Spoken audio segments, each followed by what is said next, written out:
Shantihi.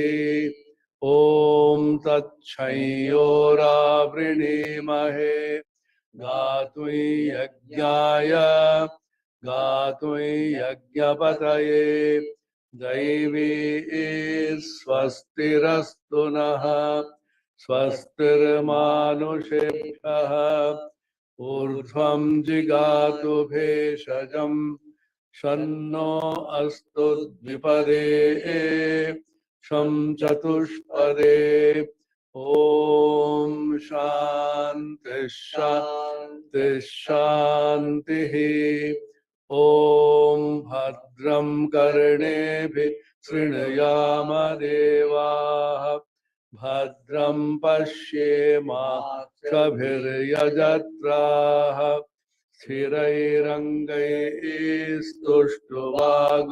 Sastanubhihi Vyashema Devahitai Yadayuhu Swasti na Indro Vridhashravaha Swasti na Pusha Vishwavedaha Swasti nastarksho Arishyanemihi Swasti no Brihaspatirdadhatu Om Shanti Shanti Shanti Om Apyayantu Mama Mani Vak Pranas Chakshusrotramatho Balamindriyani Cha Sarvani Sarvam Brahmopanishadam Maham Brahma Nirakuryam Mama Brahma Nirakarot Anirakaranamastu mestu Tadatmani Nirateya Upanishatsu Dharmaste Mai Santu Te Mai Santu Om Shanti Shanti Shanti Om Purnamada Purnamidam Purnat Purnamudachyate Purnasya Purnamadaya Purnamevavasishyate Om Shanti Shanti Shanti Hari Om Tat Sat.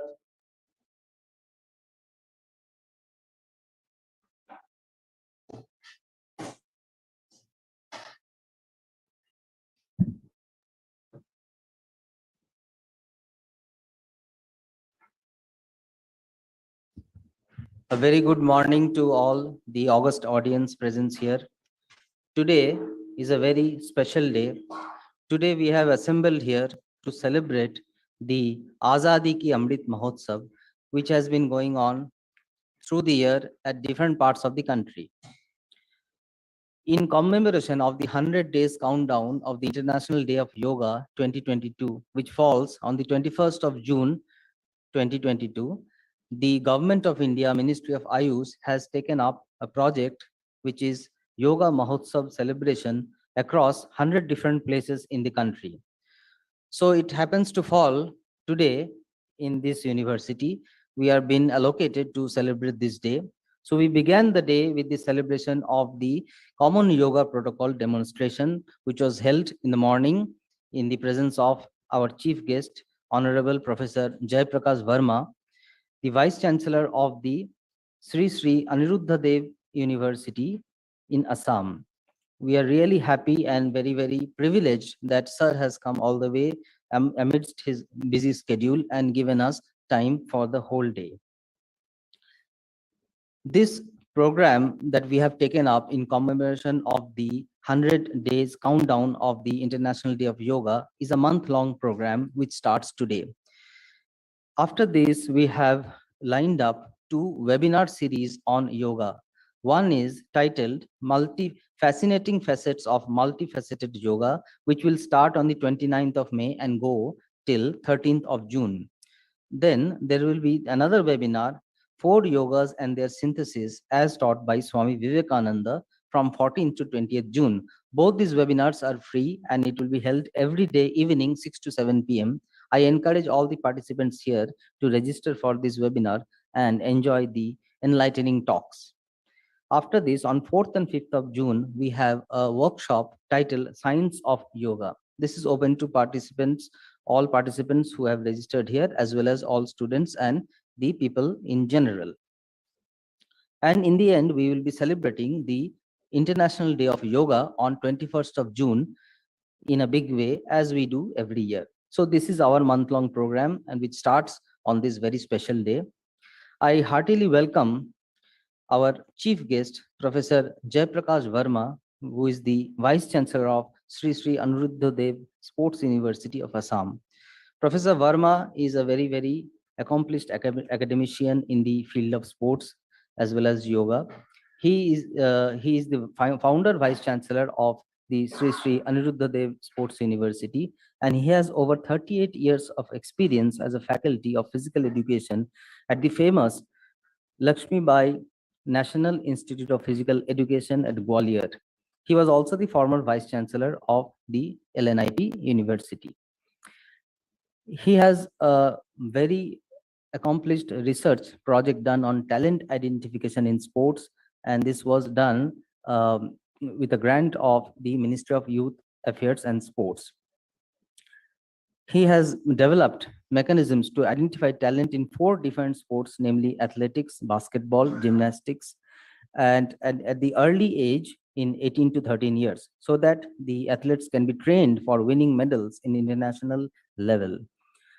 Professor Verma has a patent to his credit on fitness watch, a very, very interesting device that he has developed, and he will be, thankfully, he will be delivering some aspects of this fitness program that he has developed. So with these few words, I really welcome all the audience over here, and I welcome our chief guest. And I am also very, very grateful and obliged to our revered Pro-Chancellor Maharaj, Swami Atmapriyanandji Maharaj, and revered Vice Chancellor Maharaj, Swami Sarvottamanandji Maharaj, who has graced this occasion by coming here. They were also present in the morning yoga practice session. So my namaskars to all the audience, and my pranams to all the Swamis over here, and my special regards to the chief guest over here. With these few words, we begin the program. So as the inaugural speech, I request our revered Pro-Chancellor Swami Atmapriyanandji Maharaj to come and deliver his speech on dimensions of yoga.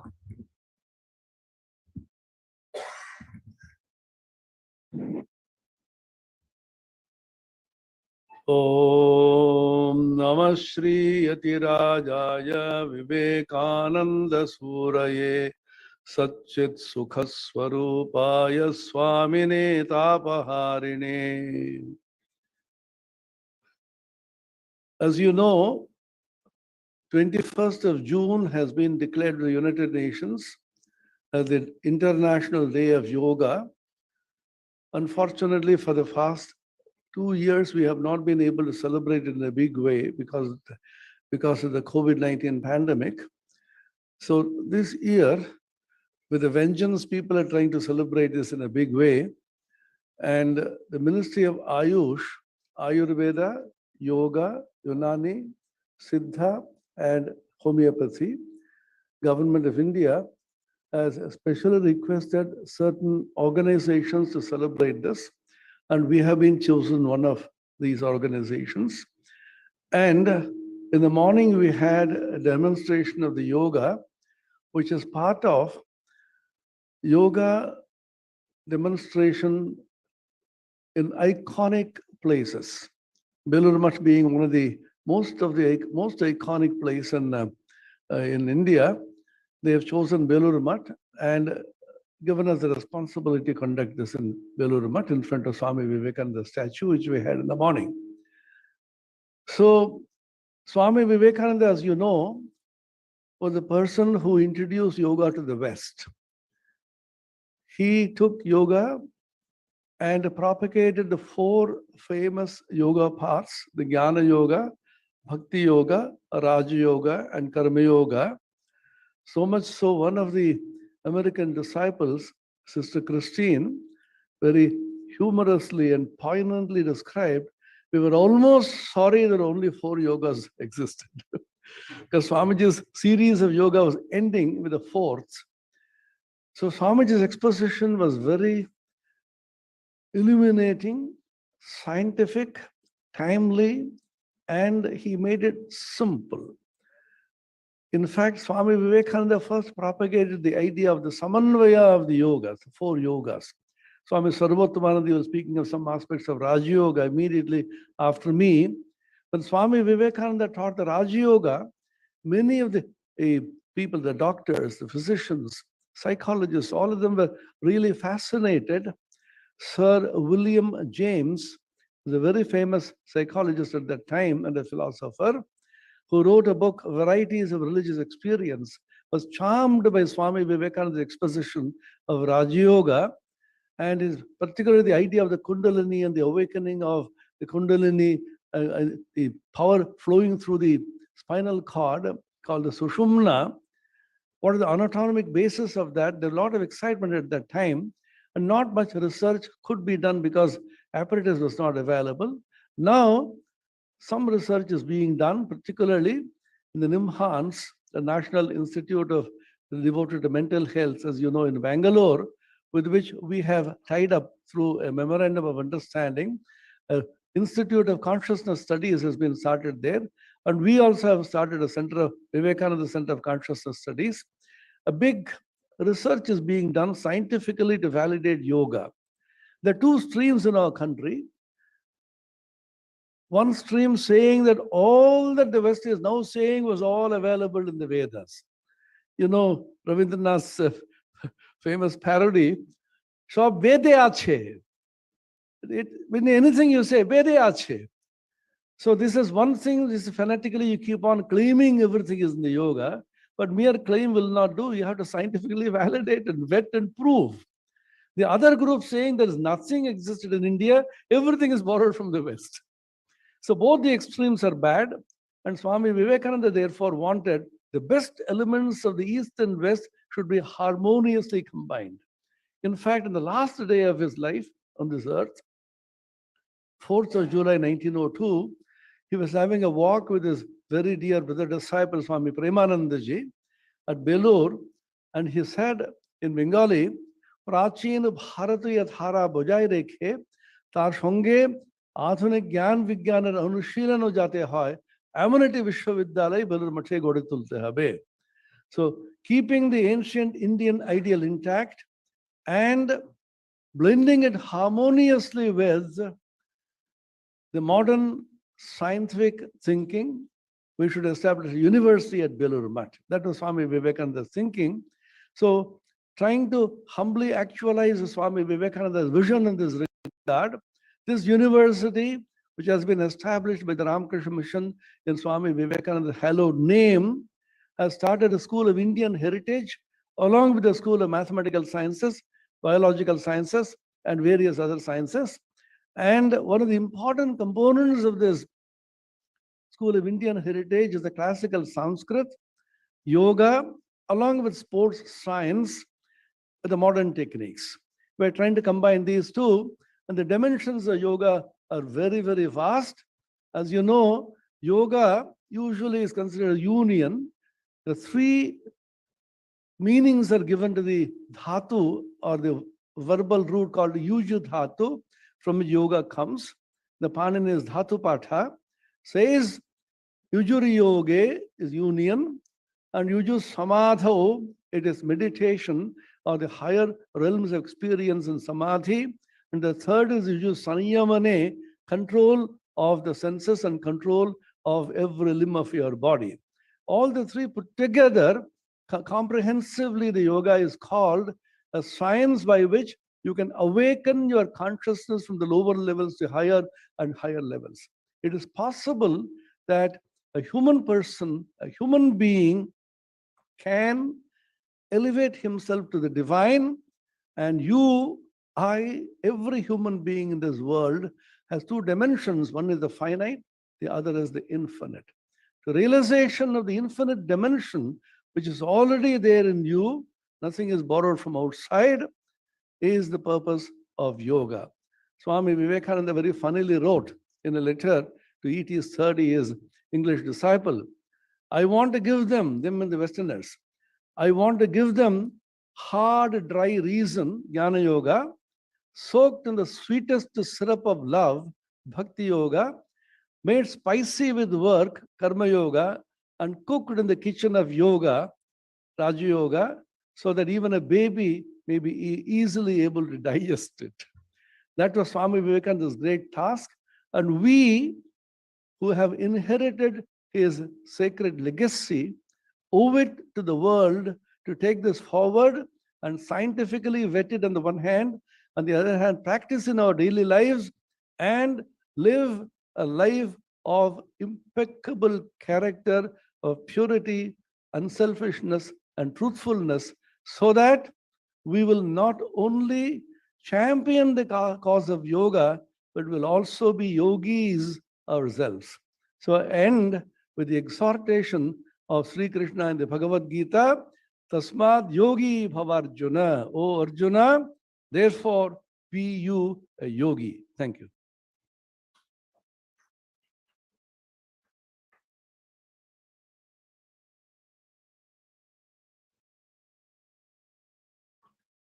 My humble pranams to revered Swami Atmapriyanandaji Maharaj for his enlightening and enthusiastic talk. I now request revered Vice Chancellor Swami Sarvottamanandaji to please deliver his speech on Swami Vivekananda's Raja Yoga. Yes.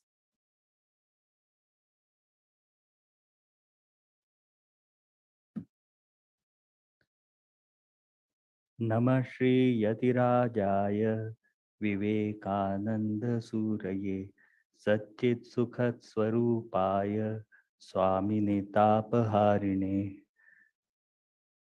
Respected Swami Atmapriyanandaji Maharaj, respected Professor J.P. Verma, respected Professor U.S. Rai, other teachers, my dear brahmacharis and sadhus, and dear students.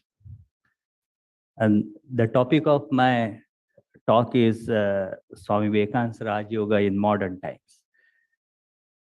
You may think that what is the significance of Raj Yoga in yoga? Because we generally, because we are monastic members of Ramakrishna Mission, we generally see both Raj Yoga and Hatha Yoga as as the same system of thought, same system of practices. We don't differentiate them as two different practices. This is because of our being we have a certain way of thinking, we have certain beliefs for the goal of life. Because of that, we take it together. And I want to point out the fact why I want to tell you why we think that Raj Yoga should be also considered, or at least we should keep that in mind when we are doing Hatha Yoga. Because it is my belief. I mean, you may not share that belief, but my belief is that Raj Yoga is the lifeblood of Hatha Yoga. We are only mostly interested in Hatha Yoga because the results of Hatha Yoga are clear to see. But Patanjali Yoga Sutra, which is one of the most ancient treatises on the yogas, it deals with Raj Yoga quite a bit.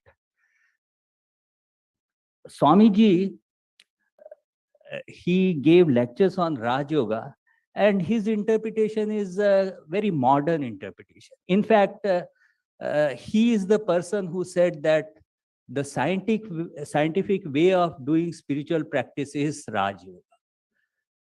Before that, generally Raj Yoga or Hatha Yoga were done in very traditional way. People did not even know that there are scientific methodologies involved in Raj Yoga.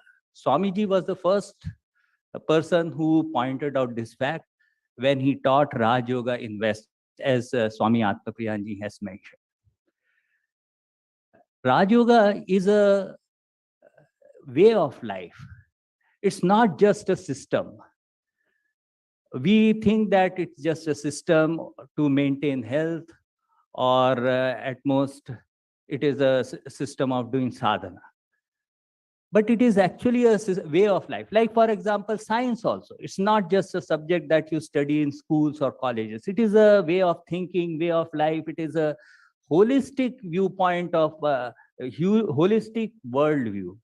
So Raj Yoga is also similar to that. Raj Yoga, the principles of Raj Yogas are, for example, it says that everything can be achieved by control of mind. That is what I mean by when I say that it's a way of life. For example, American way of life, we say, what does it mean? It says that if you put enough effort, then you can attain anything. Similarly, in Raj Yoga also, it says that you can attain anything, you can be anything by control of mind. It is different from bhakti or jnana or karma yoga. Here, when it says that you can attain everything, so it also gives you a methodology. So it's a step-by-step method, the Ashtanga Yoga, by which you can have control of mind, and by that you can attain anything. Second important thing about Raj Yoga, which differentiates it from, for example, other systems like Vedanta, it believes in evolution. See, Jatyantar Parinama, then next shloka, Nimittakam, Aprayojakam. In those shlokas, it says that we can actually evolve, we can develop ourselves. See, Vedanta does not believe in that. In Vedanta, we are already Atma. So there is no question of development, no question of evolution in Atma. And everything else is just Maya. But Raj Yoga is, because it is its underlying philosophy is Sankhya. So the worldview is that you can evolve yourself by controlling your mind, and you can attain anything. So this is the worldview of Raj Yoga, and that makes it different from other yogas and very important in modern life, because it is still in contemporary times, it is still significant. Because it is not, it does not say anything about, it does not have any superstitious dogmas. It is scientific in the way that it gives you some methods which are actually simple steps like breathing exercises, then postures, and pratyahar, dharana, dhyan, samadhi. Pratyahar, I equate it with willpower. Dharana is concentration, and meditation, dhyan is meditation, samadhi. Samadhi and meditation, though people are not very acquainted with, but we know about willpower and concentration. So there is nothing superstitious, superstitious dogma, no superstitious dogma are there.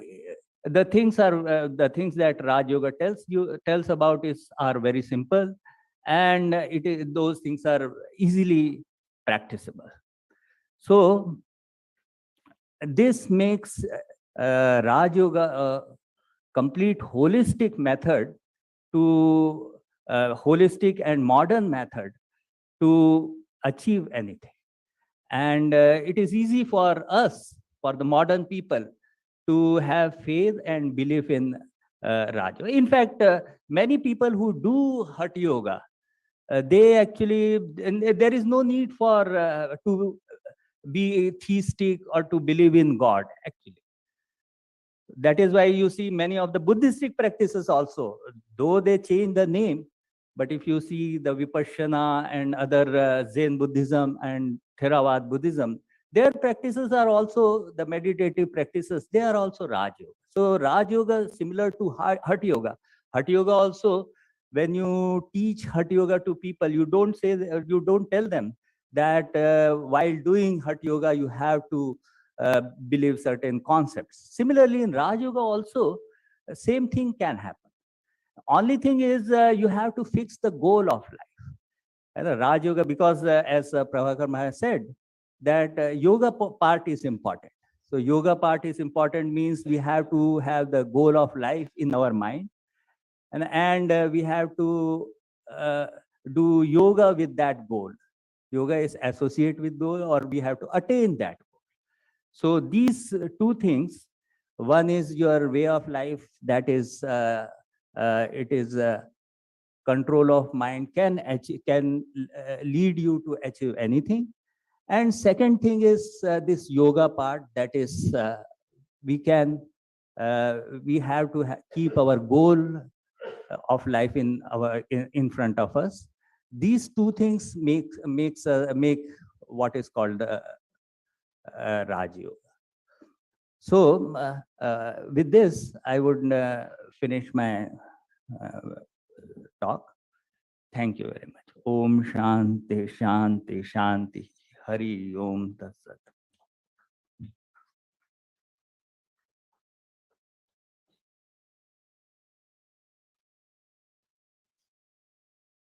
Thank you, Maharaj. Our humble pranams to revered Sarvatmaనందji for his nice talk.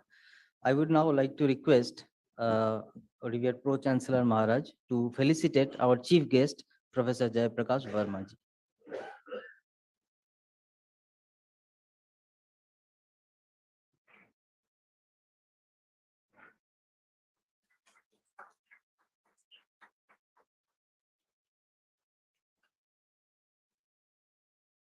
One of my recent publications on the self-sustaining power of research of the Paris leader.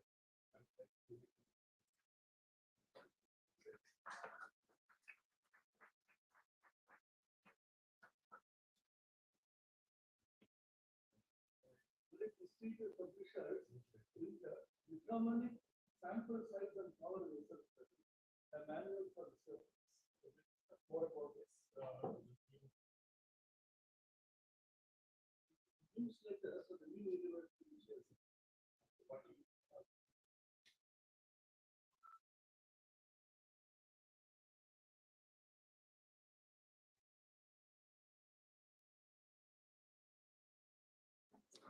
Thank you, sir. Thank you for your kind gesture. Now we will have the speech by our chief guest, Professor J.P. Verma. Prior to that, I will just introduce him to you with few words. As I said, Professor Verma is the founder Vice Chancellor of Sri Sri Anuruddha Dev Sports University in Assam. He has over 38 years of experience as a faculty of physical education in the famous Lakshmi Bai National Institute of Physical Education in Gwalior. He was also the vice chancellor of LNIP at some point. Professor Verma has, to his credit, published research papers in the area of sports, physical education, etc. And he is very, very famous for his introduction of a new academic discipline called sports statistics, which brings rigor to the research methodology in sports and physical education. He has published several books by top publishers like Wiley, Springer, McGraw-Hill, etc. He has, to his credit, developed a method to identify talent in sports at early age. And this is with the aim so that athletes can be groomed for winning medals in national and international level. He has also, to his credit, developed a patent called Fitness Watch, which he will also talk about during his discourse. He was a visiting fellow of the University of Sydney in 2002, and he has developed methods used by hard sciences from his own research for the benefit of sports and physical education. We are really, really thankful and grateful to Professor Verma, who has come all the way from Assam, and he is going to spend 2 days with us. We are really looking forward to his enlightening talks. And as you know, in the second half of today, he has we have specially reserved him for a lecture on research methodology for our PhD scholars. So we are really looking forward to both the sessions over the day. So with these few words, I request Professor Verma to please come on stage. Get this presentation be started.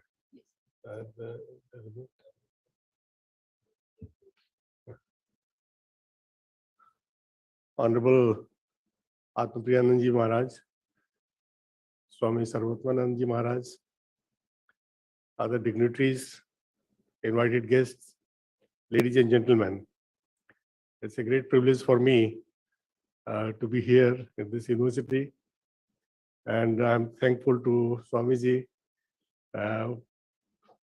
with whom I am acquainted for the last 4 or 5 years, I suppose. He visited once in Gwalior, and then we had a talk, and then after that we keep on talking on so many common issues. So I was very much happy when he said ki you are supposed to come here because of 2 reasons. One of the reasons is I wanted to see the Vellore Mutt, and for last many, many years. And the second thing, I wanted to have his company for a day or 2 so that I can also get some enlightenment. Yesterday, when I met Swamiji, he said ki in the morning session, you are supposed to speak something on yoga. So then I was thinking ki I am here for deliberating some of the topics on research methodology. And I have been told to speak on yoga. And but of course, yoga, I've done some work, but I'm not very much well acquainted. So I thought, what to speak so that it can sensitize all the audience. So then I thought, okay, let me share my experience, because all those kind of things Swamiji has spoken, I cannot go beyond that. But my experience with the yoga. So there is always some tangible, intangible benefits. You all know the yoga has taken the driver's seat in the whole world, especially after 2015, when the International Yoga Day was observed. And many of the foreign universities have started the yoga program in their own curriculum. And they are very much eager to get the yoga teachers from India. But the only problem, what they say is, sometimes they have a problem in their communication skill, and another time their caliber. So if your caliber is good, if the teacher is good, I think you are most welcome in the West.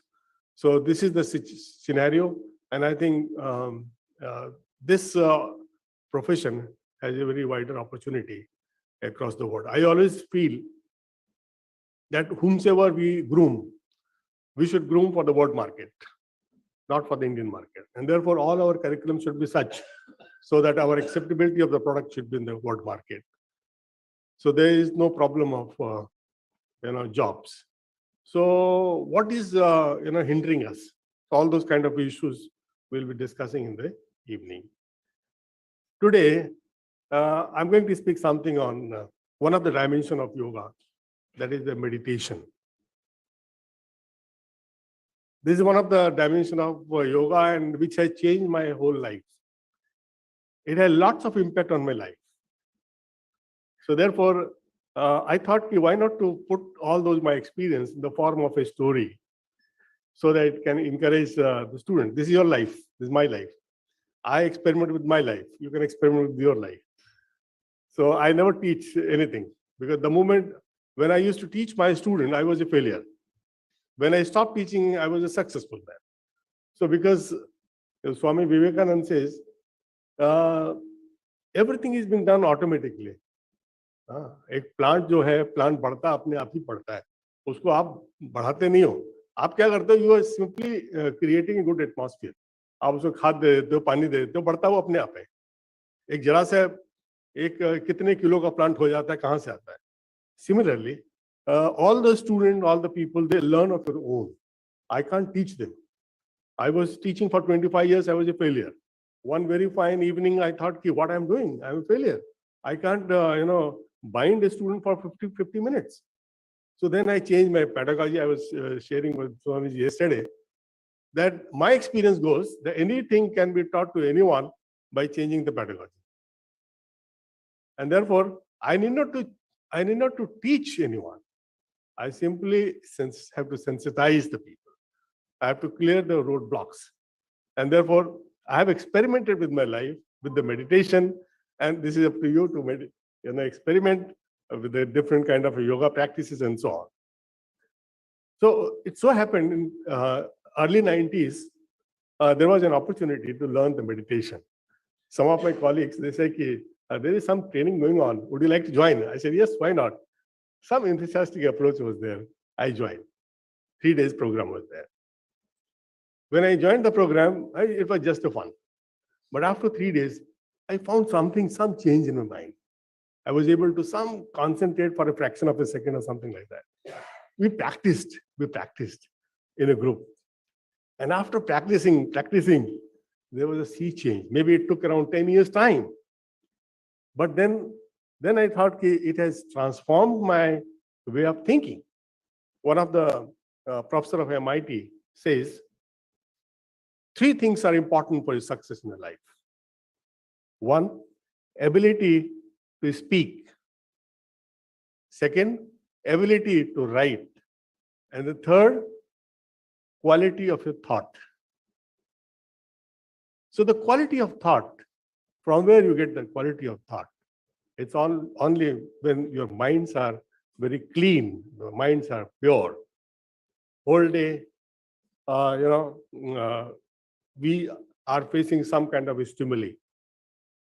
कभी आपको किसी का face अच्छा नहीं लगता, irritation होता है, कभी किसी से मिलकर आपको अच्छा लगता है, कभी आपका बॉस से झगड़ा हो जाता है, कभी कलीग से झगड़ा हो जाता है.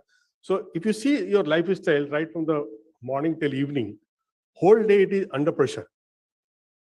कभी आपसे किसी आर्गुमेंट में झगड़ा हो जाता है. So all these dramas keeps on going. So therefore, end of the day, I clean my body, but I never clean our mind. So how to clean your mind? So there are several ways. And one of the best ways is the meditation. So in that, I've made certain presentation. Why I made a presentation? Just to make a story. It's just kind of a story, nothing else. So I thought yesterday I was thinking what to speak. So I made this presentation a few years back. So I could take it out and then I just modified it. And then I'm just placing in front of you. Now, if you say meditation, I always feel it's a way of life. Why it's a way of life? Because when you do meditation, there are so many things which are happening in the mind. There's a concept of wellness.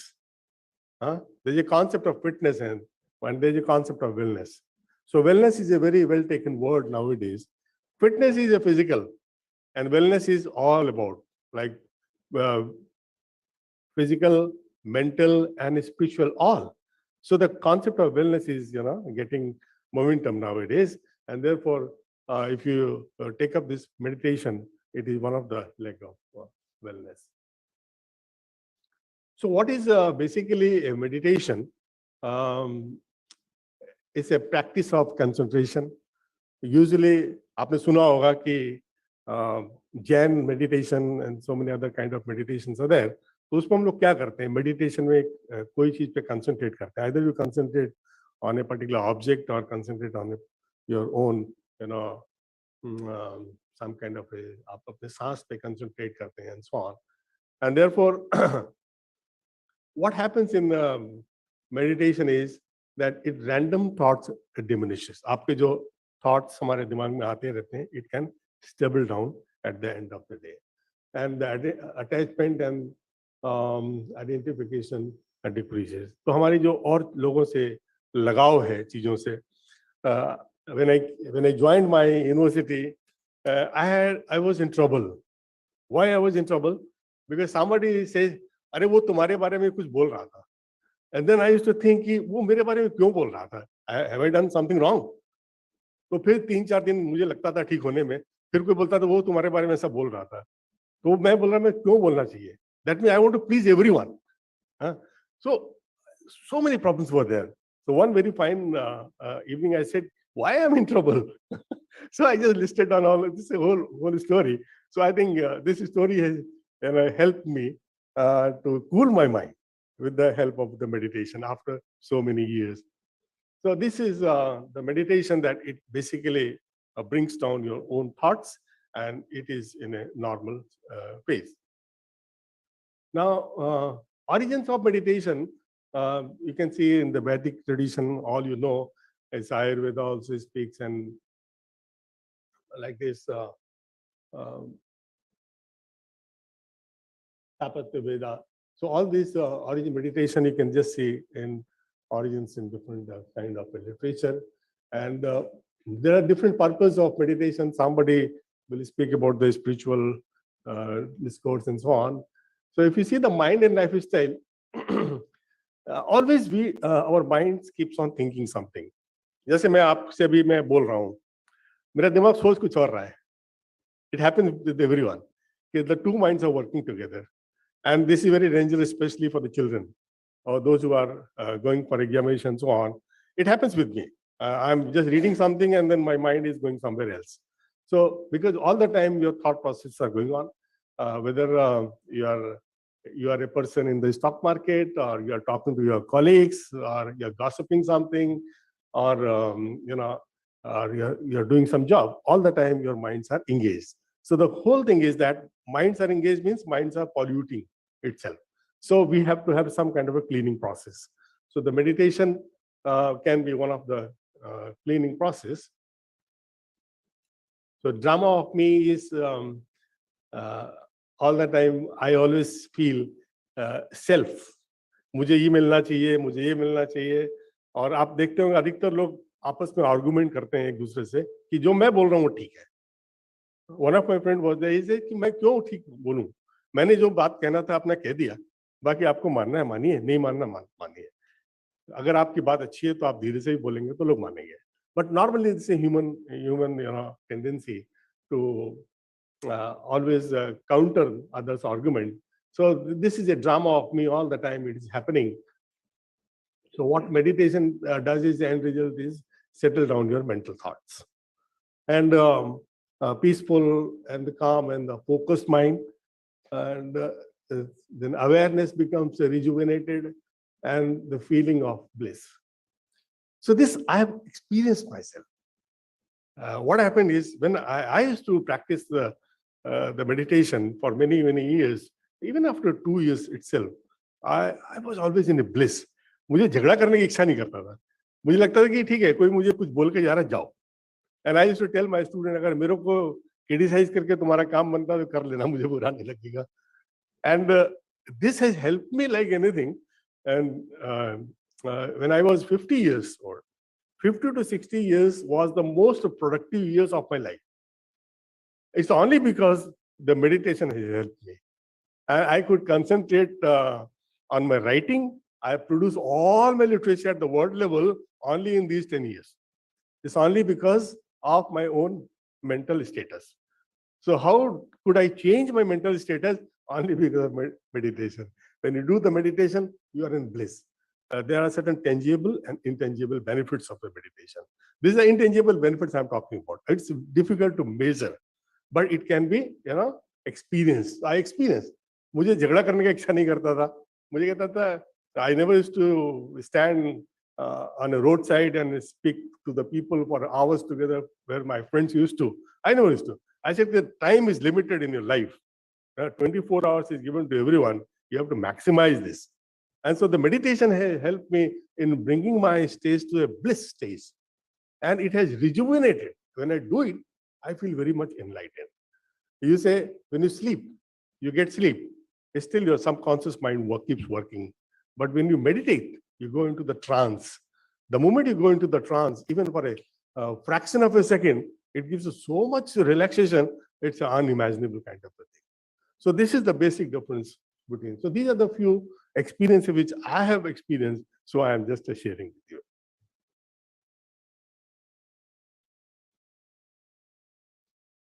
Now, can I achieve the perfection? Now, first question is, मैं आज meditation कर रहा हूँ, क्या मुझे ये experience मिलेगा? नहीं मिलेगा, नहीं मिलेगा. But you can keep practicing. See, always learning has to be incremental. कभी भी आप एक साथ ज़्यादा सीख नहीं सकते. आप थोड़ा थोड़ा करके लिखिएगा. I'm reminded by one of my colleague. I was conducting a workshop in Nainital, a research workshop. See, sometime what impact it has. One of the chief guests was there. He was a vice chancellor of Kumai University. he came for inaugurating the workshop in 2009. And he spoke one particular sentence. He was there for 5 minutes. He says, look, when I was appointed as a lecturer, I took a vow that every day I will write 2 pages. And because of that, I am here. A very simple thing. इसमें क्या बात बड़ी बात है. And then he says कि this is one of the wonderful opportunity for all of you that you are being exposed to the research methodology workshop. हमारे समय में ऐसा कुछ नहीं था. So I think you should take it very seriously. He has gone after the inauguration. Whole night I could not sleep. This gentleman has spoken such a nice word, and I kept on thinking. I was so much restless about that one particular sentence. That 2 pages a day. Because in 1990, I just published one book, and that too at a very low level book in Indian publication. I got my own publication, something like that. So 2009, it took me around 4 to 5 months to understand this idea and how to formulate the things. And then I said, can I write 2 pages also per day? It's incremental, incremental learning. Can I write 2 pages a day? If I write 2 pages a day, around 600 pages I can write. If I concentrate for 300 days. I started practicing that. And you won't believe, in 10 years' time, my 9 books published from the US. What is that? एक बार स्वामी जी हमसे बोल रहे थे रामकृष्ण आश्रम में वहाँ कि आप ये बताइए कि भाग्य बड़ा है कि कर्म बड़ा.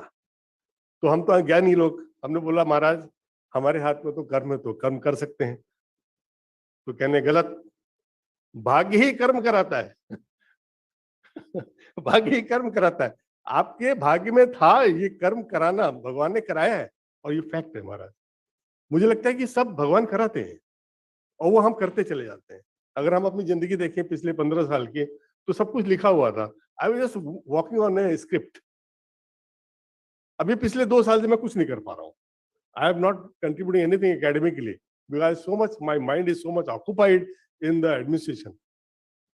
सो मैं कुछ नहीं कर पा रहा. But last 9 years was very productive for me. Why? Because there was incremental growth. तो आप कोई भी चीज को incremental growth के हिसाब से लेंगे तो it will keep on adding to your life. I always tell my students कि एक बात याद रखो, never sleep without earning something. Earning in the form of something. या 2 पेज लिख लो, या 2 लाइन लिख लो, या 1 श्लोक याद कर लो. कुछ ना कुछ करना है, अपने आप को पढ़ाना है. And therefore, can I achieve perfection? Yes, but after certain practice. तो initially हो सकता है आप concentrate ना कर पाए, but slowly and slowly, if you keep on practicing, I think you can get this particular position. So never be disheartened if you start doing something and not getting the proper results. Now different techniques of meditation are there. तो आप कोई भी practice को follow कर सकते हैं. You can just follow by concentration, objectless, with mantra and effortless. आजकल तो I always tell people are very lucky because they are born in the era of Google. आपको कुछ भी चाहिए Google में मिलेगा. और Google से अगर आप नहीं सीख सकते, then you go to the SlideShare. If you can't learn in SlideShare, you go to the YouTube. आपको जानना चाहिए कि आपको सीखना क्या है. One idea can change your life, and from where the idea can get, you can get the idea by attending the workshop like this. A teacher cannot be productive for all 60 minutes, but he is productive for 5 minutes at least. So for those 5 minutes, you are wasting 55 minutes. If you don't waste 55 minutes, you don't get 5 minutes productive one. So you have to listen to the people. One of my teachers used to say, if you want to be a good scientist, be in the company of good scientists. But if you cannot be in the company of good scientists, be in the company of good books. आपके पास knowledge कहाँ से आएगा? Knowledge तो आएगा आपको सुनने से आएगा, आपको पढ़ने से आएगा. So we have to spend a lot of money on our knowledge bank. I mean, हम वेट करते रहते हैं कि एक वर्कशॉप होगा तो मैं ये अपना स्किल सेट डेवलप कर लूंगा. But we never invest on ourselves. हम 5,000 रुपए 10,000 रुपए खर्च करके हम वर्कशॉप अटेंड कर लें, so that I can save my time. I have wasted my time. I wanted to learn SPSS. I never knew about the SPSS for 10 years. तो मैं सोचता था कि कोई एक ऐसे अपॉर्चुनिटी मिल जाए कि मैं सीख जाऊं. So 1990 to 2000, I wasted 10 years. Then I called one of my friends, okay, can you deliver one lecture on the SPSS? He said, yes. The moment he delivered a lecture, I could catch. And then I kept on practicing. The moment I practicing, then I wrote 3 books on the SPSS. So the question is, if I want to learn something, don't waste time. We have to spend on ourselves. And therefore, these are the 4 methods anyone you can follow, and the way you feel like. I mean, nothing is universal. आप ये नहीं कह सकते यही method ज्यादा अच्छा है. आपको जो अच्छा लगता है, you can follow. Now, if you see the assessing the benefits, आप कैसे उसको evaluate करोगे कि meditation is beneficial? This is very beneficial in the sports arena, especially in the event where the concentration is required. The shooting accuracy. Shooting accuracy requires lots of meditative technique. Now the question is, how will you assess the meditation has helped you? So this opens up a lot of research dimensions. One of the ways, my subjective assessment, what I discussed, कि ये मेरा experience था, but the scientific community will not accept the subjective assessment. It has to go into the objective assessment. So there are the techniques available for understanding the advantage of meditation or any yoga practices and so on.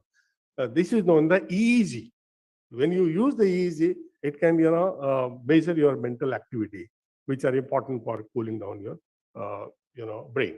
So especially the events where a lot of concentration is required, say for example gymnastics, where a lot of balance is to be developed. Then shooting, a lot of accuracy is to be required. The meditation is a wonderful thing for those kind of things. Otherwise, in general also, I met one of the fellow in the Sofia, and he was a sports psychologist. तो मैंने उसको पूछा कि आप sports psychologist कैसे बन गए world level पे? He was associated with one of the Olympians. तो कहने लगे कि I came in this area by chance. I said, what do you mean by chance? He said, I was training, strength training to the people, and I used to guide, I used to counsel my own athlete. And luckily he became a world champion, Olympic champion. So I became very popular. And so then, since then, the people consider me as a sports psychologist because my way of teaching, helped the athlete to become an Olympian. So sometimes it happens, you never know. So it is not only the bookish knowledge, it is the practical experience as well. So my experience goes, the meditation helps many things in the different kind of sports. So a sportsman, the same Ganguly could not perform for 2 years, but again he did extremely well. What happened? It was all mental state. आज आपको बहुत अच्छा लगता है because you met so many friends. कल आपको लगता है नहीं किसी ने डांट दिया, पूरा दिन बेकार हो गया. So that means you are allowing people to control your mind. This is happening, na? So I have to make my mind so robust that it should not be controlled by others. This is my life. It's my life. I have to control my own life. So I am always in trouble. Why I am in trouble? Because I want to be good in front of everyone. क्यों भाई? आप good क्यों होना चाहते हो? Even कोई prime minister को भी कोई बख्शता नहीं है.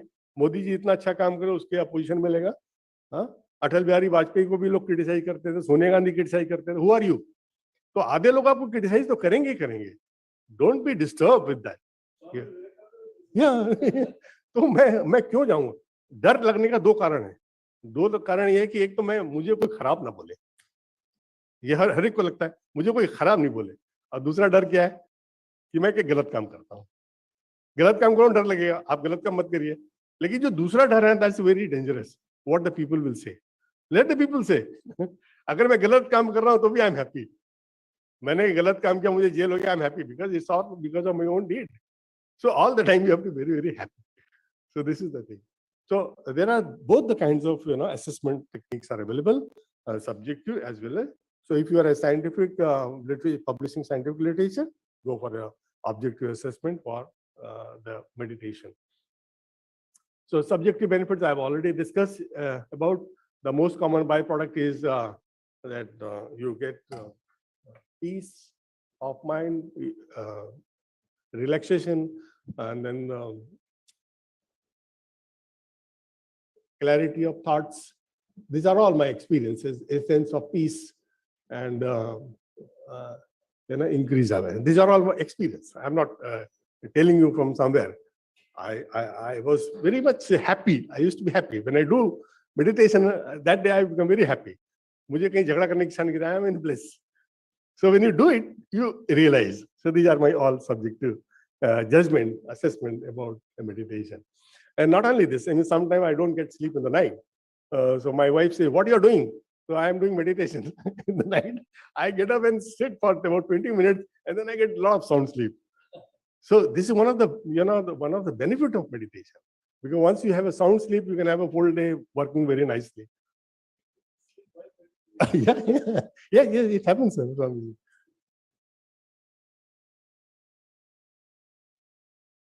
Now, attitude while doing meditation.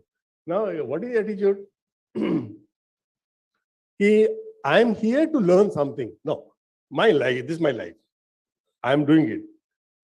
जो रिजल्ट आएगा, स्वामी विवेकानंद ने क्या बोला, यही बोला ना कि गीता ने भी क्या बोला है, कर्म करना मेरा काम है, जो आना है आएगा, नहीं आना नहीं आएगा।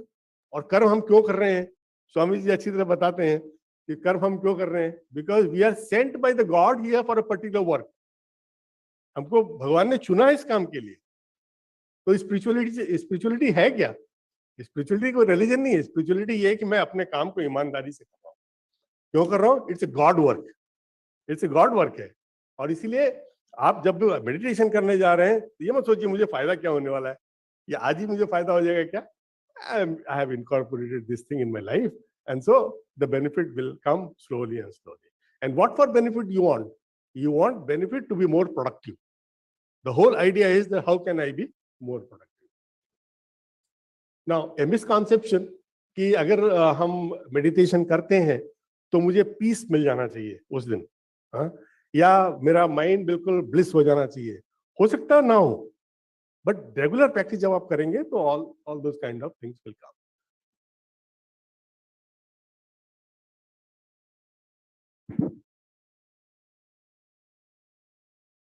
Now, regularity is very important, and no strain during the practice. I mean, you can sit in any posture, spine erect and so on. So with regular practice, you can always you acquire proficiency with the technique. तो कहते हैं कि अभी एक मैं movie देख रहा था, झुंड, एक झुंड मूवी आई थी अमिताभ बच्चन का। तो वो क्या करता है कि he was a teacher, sports teacher in a good school. बगल में एक उसके झोपड़पट्टी वाले रहते थे, तो ही वाज वाचिंग झोपड़पट्टी वाले को। वो बोलता था कि ये तो लड़के आपस में मारपीट खूब करते हैं और स्किल सेट बहुत अच्छा है, डब्बे को उछालते हैं ऊपर से। तो उसने बोला कि इनके लिए कुछ किया जा सकता है, कि they are very skillful people. तो उसने क्या किया कि बोला कि तुम इधर आओ सब लोग, क्या है कि ये फुटबॉल है, खेलोगे? क्यों खेलेंगे हम? नहीं, तुम खेलोगे 1 घंटा तो मैं 500 रुपए दूंगा। सच झूठ तो नहीं बोलता कि नहीं, झूठ नहीं बोलता। खेलोगे 500 खेला। वो बोला झूठ बोलता लेकिन खेल के देखते हैं। वो खेला, 500 रुपए दिया, तो दे वर वेरी हैप्पी। फिर उसने दोबारा सेकंड डे, मैं आऊंगा कल। 3 दिन 4 दिन उसने दिया। फिर क्या, उसने हैबिट फॉर्म हो गया। हैबिट फॉर्म हो गया। फिर बोले कि आज तुम क्यों नहीं आए मेरे को पैसा देने के लिए? तो कल मेरा पैसा खत्म हो गया। तो अभी ना दे आर इम्प्रेस, मोटिवेटेड कि नहीं मैं खेलूंगा। और करते करते करते करते उन्होंने इतना अच्छा टीम बना दिया कि that team beat the school team. अभी क्या है कि स्टार्ट कहाँ से किया उन्होंने, कुछ नहीं आता था, लेकिन the moment you keep on practising practising and practicing, automatically things will improve. तो अगर आपको सुबह लगता है कि नहीं मैं आज पढ़ रहा हूँ, मुझे कुछ समझ में नहीं आ रहा है, keep on practicing, keep on practicing. अभी मैं एक श्लोक महाराज याद कर रहा था कि श्लोक कैसे याद किया जाए। तो माय वाइफ PhD इन संस्कृत, तो उसका तो प्रोनाउंसिएशन बहुत अच्छा है, मेरा प्रोनाउंसिएशन खराब है। तो मैं बोला मुझे एक श्लोक याद करना है। तो मैं यूट्यूब देखा कि मेथड ऑफ क्रैमिंग द श्लोक। तो बड़ा सिंपल मेथड है। कहने क्या, repeat and repeat, nothing else. repeat and repeat, you will crack. तो ये मुझे काम किया। मैंने एक श्लोक को याद किया, विद्या ददाते विनयम विन्याते याति पात्रताम, और पात्रत्वात् धनवात् प्रोति धनात् धर्मम ततो सुखम। तो मैंने बोला मैं याद करूंगा। तो दिन भर मैं इसको कम से कम 50 बार रटा और नेक्स्ट डे मुझे याद हो गया, मेरे पास एक हफ्ता और बोलूंगा याद हो गया. So the question is keep on repeating, you know, keep on repeating. तो मैं I used to do my master degree statistics. तो मैं उन लोगों को बोलता था कि पोजीशन कैसे आती है, फर्स्ट पोजीशन कैसे आती है. You prepare notes. When you prepare the notes you revise on Saturday, then again you prepare notes next week, you revise. तो पहले वाला जो रिवीजन है वो 2 बार हो गया. So every Saturday keep on revising revising, तो एक्यूमुलेटिव इफेक्ट आएगा. तो ये मुझे स्वामी जी की बात बहुत अच्छी लगी. आपको कुछ भी याद करना है आप रिपीट करते रहिए और दिमाग में अपने आप बैठ जाता है. मुझे पहले बचपन में मुझे पूरा हनुमान चालीसा याद था, बीच में छोड़ दिया 10 साल, अभी राजकाज में लग गए. तो मैंने बोला ये मैं बचपन की चीज क्यों भूल गया. तो मैंने बोला चलो फिर से सुबह सुबह उठ करके हनुमान चालीसा करेंगे. I keep on practicing for 3 months 2 months और फिर याद हो गया. अभी वो दिमाग में ऑटोमेटिक बैठता है. तो always keep on practising practising and practising. I think it will help you. Now different reasons for meditation. हर एक का अपना रीजन हो सकता है. कुछ लोग स्पिरिचुअलिटी के लिए करते हो, कुछ लोग हेल्थ के लिए करते हैं, कुछ लोग चूंकि हमें एक हिंदुइज्म में बिलीव करता हूँ इसलिए करते हैं. तो हर एक का अपना अपना रीजन है, but do it for a very simple reason, for your own health. अगर आपको किसी चीज में बिलीव नहीं है अपने हेल्थ के लिए करिए. This is very good for your mental health.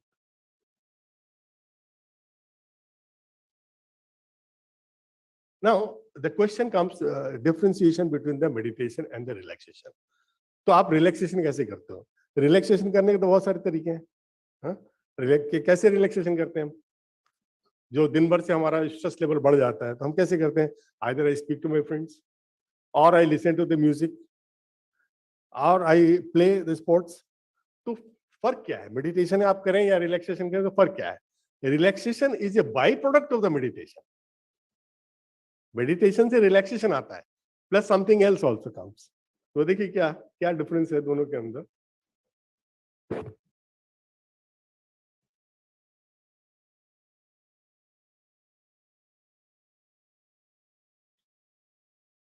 ये कहां से होगा?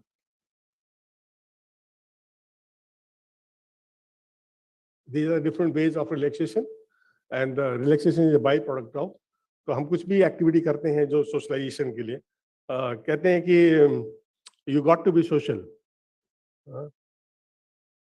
3 चीज सक्सेस के लिए बहुत इंपॉर्टेंट है. कैसे, क्या क्या चीज? You have to be hard worker. There is no substitute for the hard working. दूसरा, you have to be nice person. अभी नाइस पर्सन की डेफिनेशन क्या है? अभी कोई पैमाना तो है नहीं नाइस पर्सन का. तो नाइस पर्सन की डेफिनेशन ये है कि मोर देन 50% पीपल से you are a nice man. You are a nice man. आप 100 लोगों से इंटरेक्ट कर रहे हैं, 50 लोग आपके पास बोलते हैं, कहते हैं कि reputation of a person moves faster than the man. आपके किसी का दिमाग में आप नाम लाओगे, एक सेंटेंस निकलेगा आपके मुंह से, उसका रेपुटेशन कैसा है. तो reputation is most important thing. और इसीलिए जब मैं डिफरेंट वे ऑफ रिलैक्सेशन की बात करता हूं तो हम कोई भी टेक्निक अडॉप्ट कर सकते हैं रिलैक्सेशन के लिए.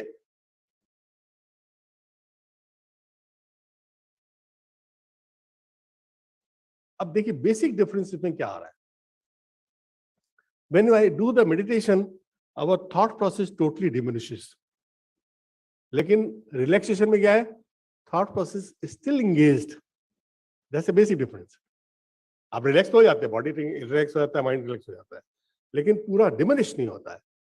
और मेडिटेशन में क्या है? Even if for a fraction of a second if you become thoughtless, that gives you lots of relaxation, जो कि आपको पूरा रात सोने से भी नहीं मिलेगा. आपको 5 मिनट या 1 minute 2 minute relaxation through meditation करेंगे. ये आपका अपना एक्सपीरियंस, मेरा अपना एक्सपीरियंस है. योर एक्सपीरियंस में भी something different. This my experience. So this is the basic difference. So effect of meditation में क्या होता है? It reduce the stress in the mentally as well as physically. उसके अंदर क्या होता है कि रिलैक्स तो करता है, हाँ, लेकिन आपके thought process still it is engaged. This is the basic difference between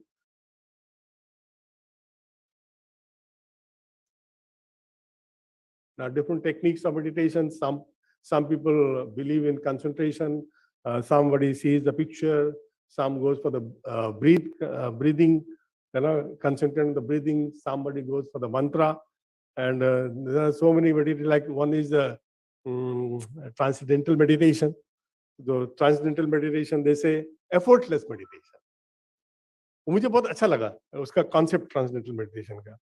अगर आपको बोला जाए कि ये आप मत करिए, हाँ, तो आप करते हैं. तो ट्रांसडेंटल मेडिटेशन का मैंने देखा उसमें पढ़ने के बाद, वो क्या कहता है, the moment you close your eyes, what happens, some image will come. आप किसी बारे में सोचते रहते हो, कुछ भी थॉट आएगा. The moment you given by some mantra is given to you, and if you speak mantra, murmur mantra, वो इमेज ब्रेक हो जाता है. The moment image breaks, again the another image will come and let it continue. उसको आप forcefully हटाना नहीं. फिर वो क्या बोलता है, दोबारा मंत्र बोल दीजिए, थोड़े समय के बाद वो भी चला जाएगा. When you keep on practicing, a time will come when the image stops coming, क्योंकि इट्स एफर्टलेस. अभी कंसंट्रेट जब हम करते हैं तो हम फोकस करते हैं, उसमें थोड़ा सा प्रॉब्लम. हालांकि वो that's is also good technique, but it's my experience the effortless meditation is some time works better for some people. Now how does it helps? It helps when you do the meditation in physiological term. What it helps, it actually controls the autonomic nervous system. आप देखिए, आपको कई बार भूख बहुत लगती है, आप बोले खाना अच्छा तरह खाऊंगा, खूब खाने के टेबल खाना खूब भरा हुआ है, सलाइवा मुंह में आ गया, इमीडिएटली आपको एक खबर ऐसा आता है कि किसी का बहुत नियर एंड डियर का डेथ हो गया. क्या होगा? यू स्टार्ट पल्पेटिंग, आपका स्वेटिंग शुरू हो जाता है. क्या हुआ? It has affected your nervous system, autonomic nervous system. उसने एंजाइम सिक्रीशन को गड़बड़ा दिया. And therefore, the meditation helps the autonomic nervous system. You become very cool. आपकी जितने enzymes secretion है, it become very proper. So this is the another advantage at the physiological level, that it controls your autonomic nervous system.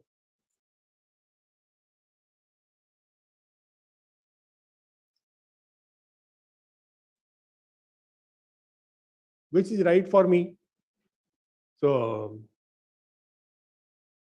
any your choice, personal choice. आप कोई भी technique को adopt कर सकते हैं. All are equally good. Ultimately, the purpose of all the technique is to go into the trance.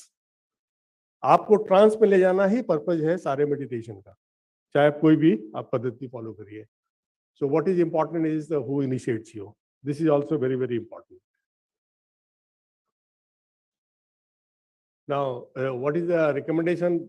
The practice every day, practice before meal, and use quiet place, sit with spine straight.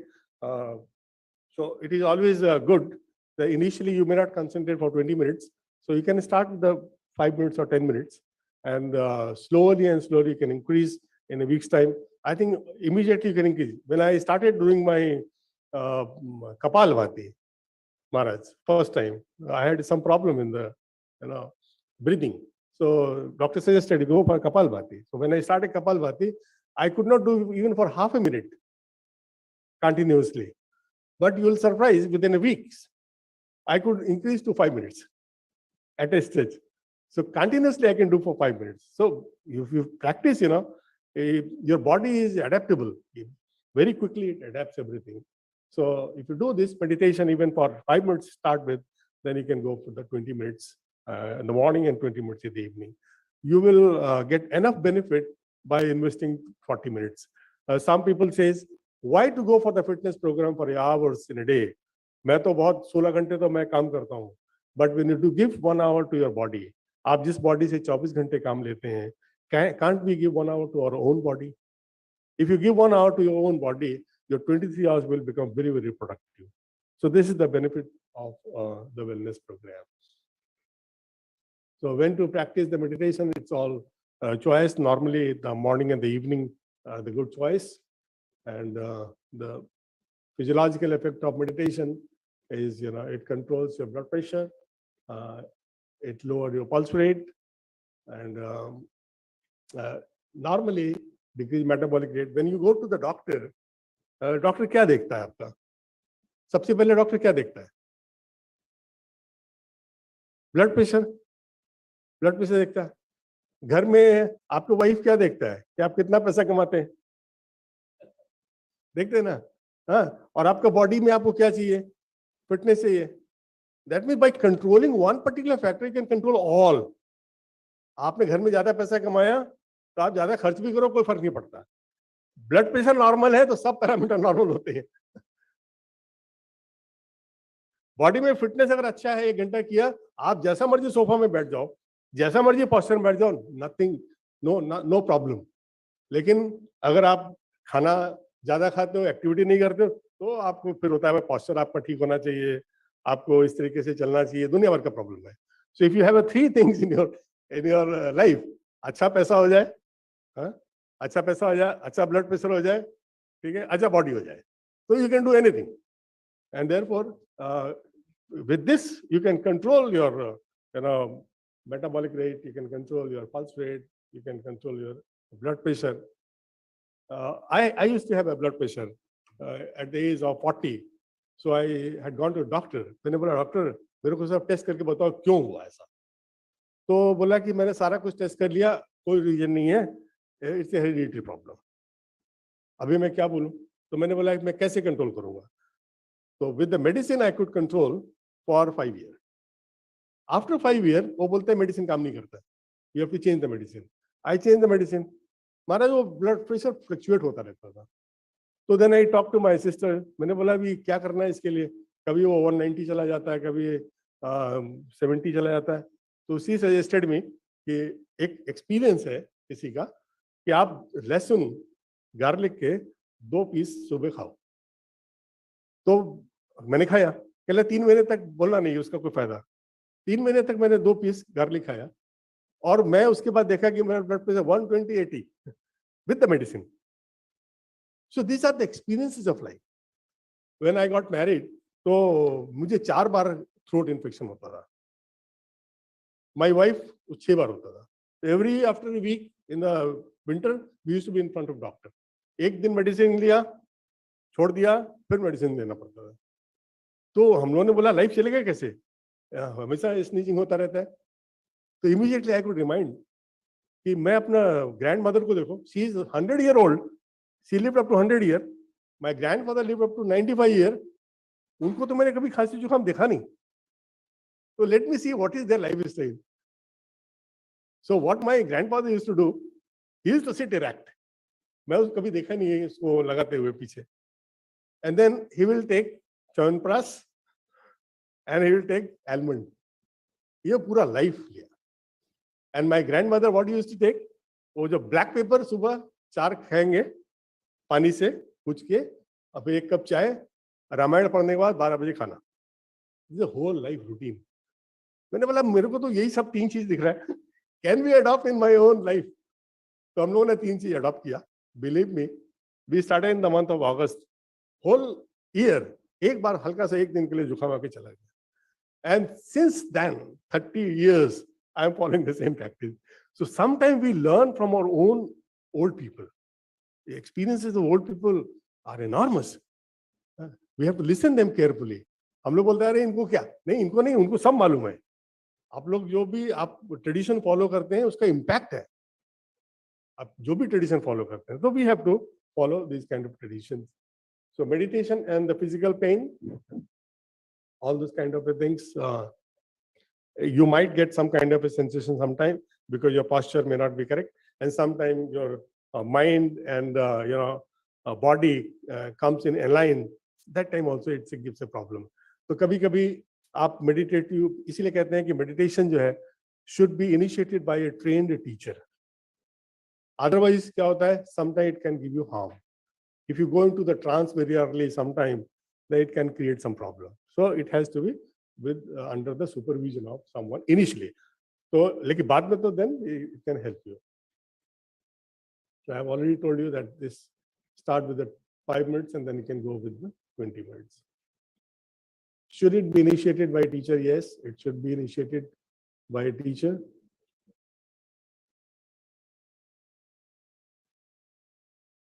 effect of regular meditation.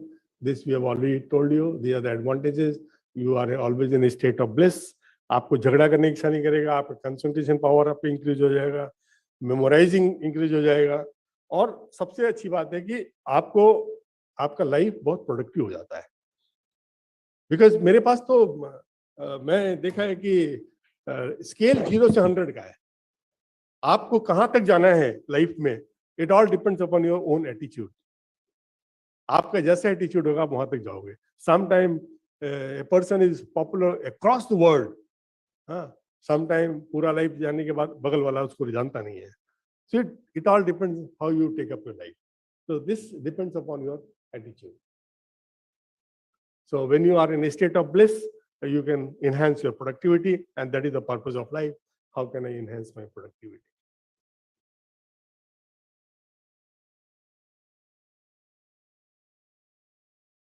The meditation longevity, the researchers have shown it has increased the life, and there is a equipment, I don't know whether you have or not, it can measure your biological age. So once all the Swamis came from Ramakrishna Ashram Gwalior to my laboratory. So I told them, one of the Swamis were very happy because he was 60 years old and his biological age was 52. The other fellow, Asutosh Maharaj, his biological age was more than his age. So he became so much conscious कि मैं ये खाना नहीं खाऊंगा, रात में खाना नहीं खाऊंगा. मैंने बोला नहीं महाराज, इससे कुछ नहीं होता. So you can enhance your, you can reduce your biological age. Yes, you can find out. And not only this, there is a equipment known as Aura. So you can measure the aura. Once you measure the aura, it will let you know where the problem exists in the body. So that equipment, I can give you the name of the equipment so that you can think of. So all this kind of things, you can evaluate certain yogic practices with the help of these objective assessment. Now, what researcher says that life expectancy increases and lowering the biological age and hence youthness,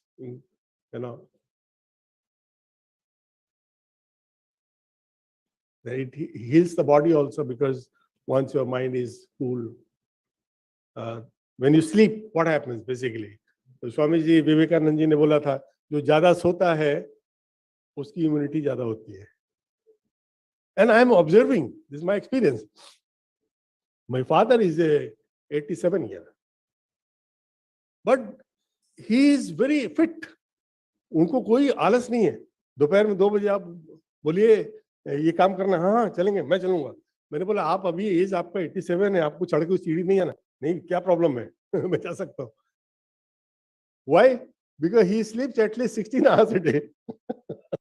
He sleeps 16 hours a day. So he has a lot of immunity. So when you sleep, the body repairs. And similarly, when you do the meditation, the mind gets repaired. So these two things are very, very important for enhancing your productivity.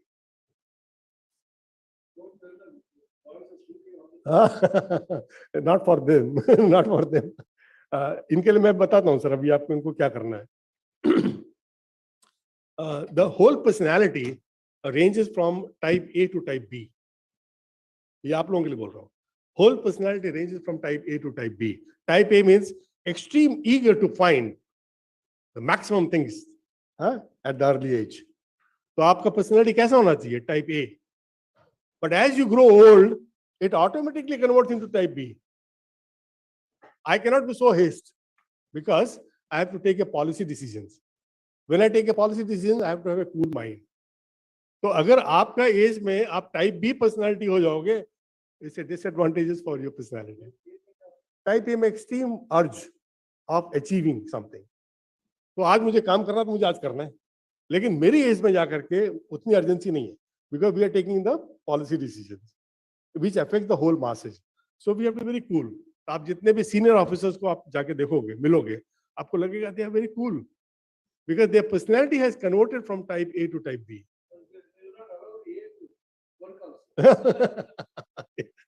That is there. So the type A is very important at the early age and type B is important at the later age. If you do not transform your personality from A to B, again, there is a problem. There is a problem. You cannot be haste at the older age. You have to be very cool and calm. हाँ, तो अभी आपको सोना नहीं है ज्यादा, अब जब आप उस एज में जाएंगे तब आपको ज्यादा सोना है. The advantage of the regular practicing, improves mental health and all. We have already discussed the things. One of the most important thing I would like to mention here, at the end of the day, when you do the meditation, the finest stressful activity settles down naturally. And I'm more concerned about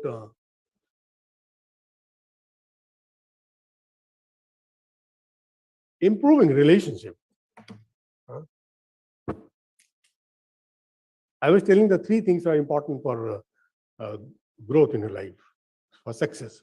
One is you have to be a good person. And the second thing is you have to be hardworking. And the third thing is you have to have a good network. आज देखिए जिसका जितना ज्यादा अच्छा network है उतना rich है वो. Network means you have to think of developing a relationship. एक 2 लाइन का एक कपलेट है, जरा संभाल के रखिए इन्हें जनाब, रिश्ते हैं कपड़े नहीं जो रफू हो जाएंगे. तो रिश्तों को हमें संभाल के रखना है. लेकिन होता क्या है, end of the day we are so much stress कि हमारे घर वालों पे मैं ध्यान नहीं देता हूँ, मेरे कलीग्स के ऊपर मैं ध्यान नहीं देता हूँ, कोई मेरे पास आता है तो मैं चिड़चिड़ा हो जाता हूँ. Because whole day some stimuli is working. So if you do the whole life in the morning, you are very excited and very rejuvenated because आप 6 घंटे 8 घंटे सो करके आते हैं. So at the end of the day, busy day, what happens? Reserves of energy is depleted. आप जब तक शाम तक आते हैं आपकी एनर्जी सब खत्म हो जाती है. फिर क्या होता है? और यहाँ पे रिलेशनशिप इनएविटेबली सफर्स. अब कोई भी आकर के आपके बच्चे भी आपसे बोलेंगे भाई रुको रुको रुको मुझे थोड़ा काम करना, तो ये थोड़ा सा प्रॉब्लम होता है. Now if you do some meditation at the end of the day, it brings you back to the normalcy. When it brings to the, it reduces your accumulated and the day-to-day stress and the tension daily. So, and develops some maturity and tolerant personality. And basically it makes you again happy so that your relationship do not suffer. So, and you should be more socially acceptable. So the whole idea is how to be socially adjustable. हम बोलते हैं कि आपको कोई ना कोई group को join करना चाहिए, रिलीजियस ग्रुप को भी ज्वाइन करना चाहिए, अपने फ्रेंड सर्कल के ग्रुप को भी ज्वाइन करना चाहिए. Why? Because you should feel that you are more wanted. So the आज के तारीख में सबसे इम्पोर्टेंट चीज वही है, how to maintain good relationship with the people. और रिलेशनशिप कैसे होता है? रिलेशनशिप ऐसे होता है कि I take care of the people and I speak good words. बोलते हैं कि आपको ये रिलीजन फॉलो करना, आप रिलीजन फॉलो नहीं करते कोई बात नहीं, कोई मत फॉलो करिए, लेकिन आप 2 चीज फॉलो कर देंगे तो उससे ही हमें फायदा हो जाएगा. हम कोई काम ऐसा ना करें जिससे किसी दूसरे को नुकसान हो, और कोई बात ऐसा ना बोलें जिससे दूसरे को चुभ जाए उस बात को. If I am following these 2 things in my life, I think I don't have a problem. So with these few words, once again, I thank Swamiji for giving me opportunity to share my ideas and my experiences with all of you. Thank you very much, sir. Sir? No. Yeah. Any question?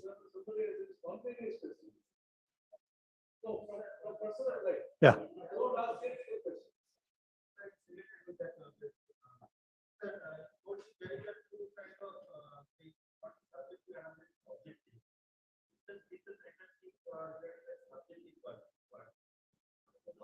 I told you, there are certain equipments available. One of the equipment is the EEG. By EEG equipment is there, so you can measure the equipment name. And then I told you one, there is aura, measuring the aura. There is another one, and then third is the biological age. So I'll give you the names of the equipment. Those things you can use in your experimentation. Because the world community believes on the empirical research. Your experience may be something different, but those experience can be supplemented with the experimental findings. And how the experimental finding, people can believe, all those kind of things we'll discuss in the evening. Because normally it happens I am just presenting a paper and nobody is quoting that paper. Why they are not quoting? Because they have a suspicion about the findings. So how to done away with the suspicion about the finding? With a research methodology. So those topics we'll be discussing in the evening. Yes.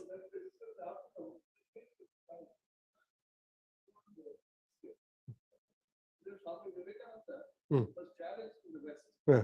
Can you go into Samadhi and do the test? Yeah. Yeah. Yeah. Yeah. Yeah. Yeah. And they tested and said, you have nothing to say on this. And the most common also they said, Yeah. the last test of a dead person Hmm. is they put the finger in the eyeball and the Hmm. scratch. Hmm. Absolutely no reaction that means he is glad that. They did it to Ramakrishna Hmm. and then said, you are living beyond science. Yeah. Yeah. You next. Wait, you wait.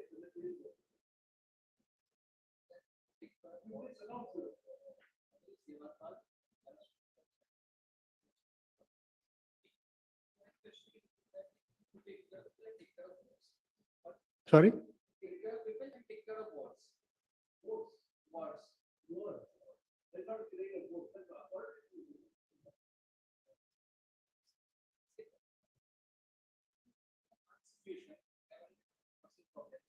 But sometimes it's a family where they need me a lot.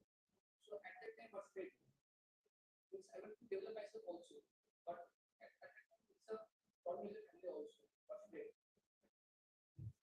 No, I think it's a very good question because I was also a student like you. And at the age of 22 years, I had gone to my job. So first time I left my home, my mother was not well, used to be well. And my sister was married. And my brother was also posted somewhere. And my youngest brother, who was 7-year-old, 8-year-old. So they wanted me too much. So the same kind of problem happened with me. So one very fine morning, I said, why am I in trouble? Why always I think that she needs me? No, she doesn't need me. She needs more than me, a doctor. If she needs me, I'll go.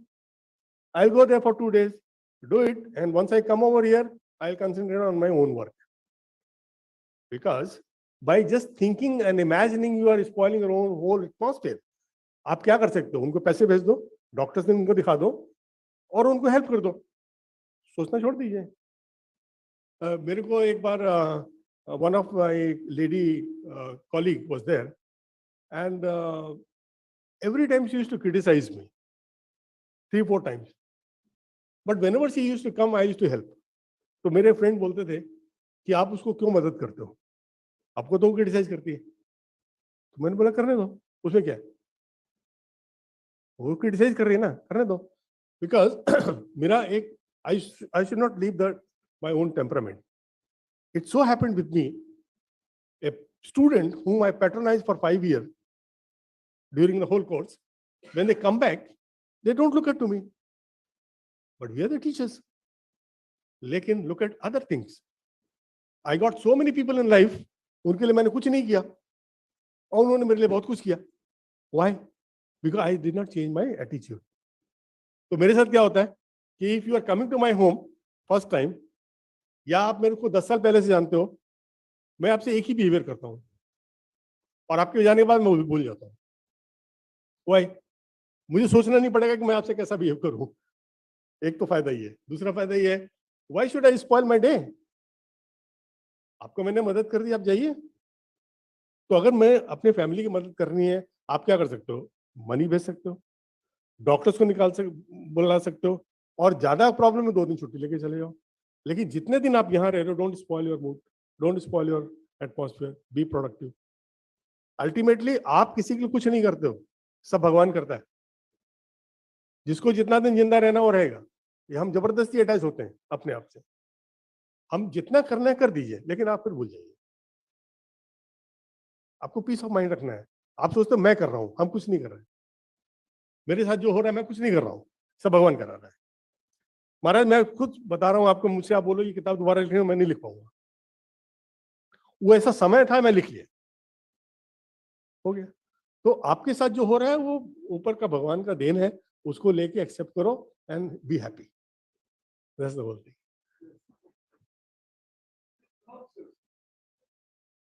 First of all, my namaskar to all the elders here.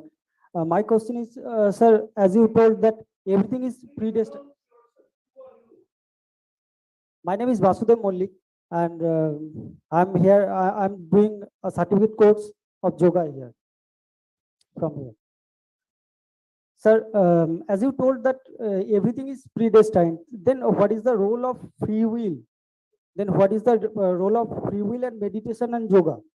Role of What is, if everything is predestined, then what is the importance of yoga and what is the importance of free will? This is my first question. My वो बोला ना, एक श्लोक है ना, कर्मण्यवाधिकारस्ते मा फलेषु कदाचन माँ कर्मफल हेतु वो माते संगोष्ठी कर्मणि, बोला है ना गीता में। क्या बोला है? आपके पास करने के लिए है क्या? काम है, करिए। Why you are attached with the outcomes? Outcomes आपके हाथ में नहीं है, आपके हाथ में कर्म है, करना है। बिना कर्म के तो आप रोटी नहीं खा सकते। तो आप ये भूल जाइए, आपको यहाँ जो भेजा है भगवान ने डिप्लोमा करने के लिए, भगवान ने ही भेजा है। उसका काम समझ के करिए। आप जिस दिन ये मान लेते हैं कि मेरे साथ जो हो रहा है, देखिए नास्तिक होना खराब बात नहीं है, खराब बात नहीं है। आप सब भगवान के तो बंदे हैं, हम लोग भगवान के तो अंश हमारे अंदर आ रहा है, सबके अंदर। तो सब लोग ये तो कहते हैं कि आप अगर ये मान लीजिए वो भगवान के ही अवतार बैठे हैं या भगवान के अंश बैठे हैं तो झगड़ा खत्म। तो हमको जो यहाँ पे भेजा है प्री डेस्टिन करके भेजा है, लेकिन हमें मालूम नहीं है और मालूम होना भी नहीं चाहिए। अगर आज मुझे मालूम चल गया कि मेरा लाइफ जो है इस दिन खत्म हो जाएगा, मैं उतना दिन चैन से नहीं बैठ पाऊंगा। तो आपको क्यों मालूम होना चाहिए? Let it be A treasure. जो आ रहा है हम उसको एंजॉय कर रहे हैं। Every day is enjoyable, blissful. कहते हैं ना, आप उनकी मदद करें, उनकी मदद करें जो ऐसी अवस्था में है पूरी लाइफ आपको कभी रिपे ना कर पाए। उससे ज्यादा खुशी आपको नहीं मिलेगा। एक बार आप लोगों ने शायद पढ़ा भी होगा कि Obama, when he was not Obama, when he was not president, तो वो एयरपोर्ट पे एक पेपर खरीद रहे, न्यूज़पेपर। तो उसने बोला कितना? उसने बोला $1। उसका जेब में $1 नहीं था। बोला $1 तो नहीं है। तो कहने लगा कोई बात नहीं, आप छोड़ दीजिए, बाद में दे दीजिएगा। तो ही फॉरगॉट। तो अगेन उसको 2 साल के बाद फिर वो एक वहीं पे गया, फिर उसने एक पेपर लिया, वही आदमी मिला। फिर बोला कि सॉरी मेरे को पैसा नहीं है, मैं तुम्हारा पहले भी भूल गया हूँ, तो मैं तुमको पे कर देता। नहीं नहीं आप कोई बात नहीं। Then he became Obama. उसके बाद मुझे लगा कि यार उस आदमी को ढूंढना चाहिए। तो वहां पे गया कि देखो भाई मैंने तुमसे $2 लिया, तुम्हें $10 ले लो। नहीं साहब मैं नहीं लूंगा, मैंने आपको तब मदद की थी जब मैं करने के काबिल नहीं था। आप अब मदद करो जब आप काबिल हो। ठीक है ना? तो इसीलिए हम लाइफ में ब्लिस देखें कहाँ पे, हम किसको क्या, हमारी लाइफ कैसे प्रोडक्टिव बन जाए, हम किस तरीके से लोगों को मदद करें, हम अपने आप को कैसे ग्रो करें, हम अपने आप क्यों ग्रो करना चाहते हैं, so that we can help society.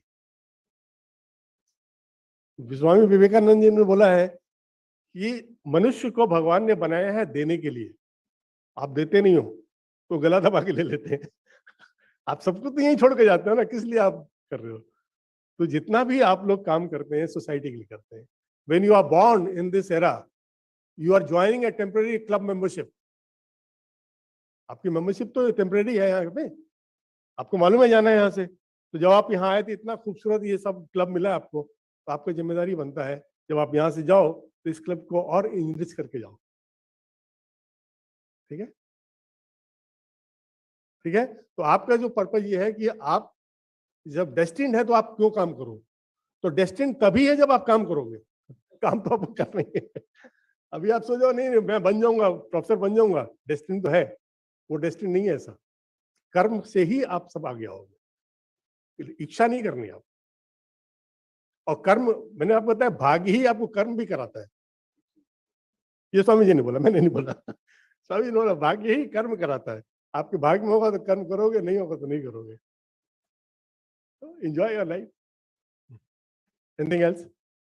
Sir, I have another question also. Okay. Swami Vivekananda used to say that talk to yourself at least once in a No, day. you have a question or you are Yeah. telling something? Question. Ah. Is it a form of meditation? Sorry? Swami Vivekananda ji used to say that talk to yourself at least once in a day. So is it a form of meditation? Talking to yourself, talking to myself is a form of meditation? It's a self introspection.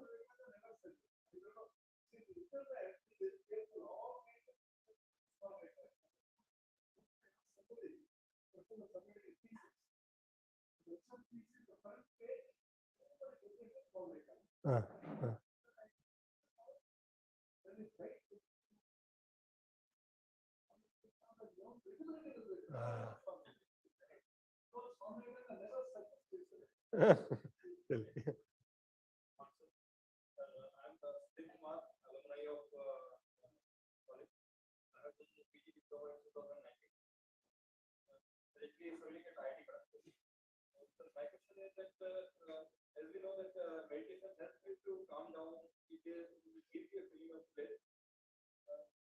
What are the chances that it may change your personality from personality A to personality B? Maybe like the students are there, they have to be proactive, they have to work hard, but if their personality changes to personality B, if they got slow down, then it will not be good for them. So how we can No, basically, the purpose of meditation, what happens is, you're always in a state of bliss. The moment you are in a state of bliss, you can focus more. That is a age-related problem, you know. As the age increases, automatically your transformation takes place. आपको intentionally करने की जरूरत नहीं है, it happens automatically. आप जो जितने aggressive आप थे 10 साल पहले, उतने आज नहीं हो। आप जो 5 साल पहले सोचते थे, आज नहीं सोच रहे। जो चीज आपको 5 साल पहले अच्छा लगता था, आज नहीं अच्छा लग रहा है, और 5 साल के बाद ये अच्छा नहीं लगेगा। So every stages of life has its own charm and the beauty. When I was young, my purpose was to do research. When I was in the middle age, my purpose was to create some atmosphere. And at this age, my purpose is to facilitate people and to motivate people. So at every age, you have a different role to play. But if you reverse the role, then you will be in trouble. तो उससे ऐसा नहीं कि आपकी personality change हो जाएगी। Personality तो आपका जो है वो एज के हिसाब से चलता जाएगा, उसमें उससे कोई फर्क नहीं। या thank you very much.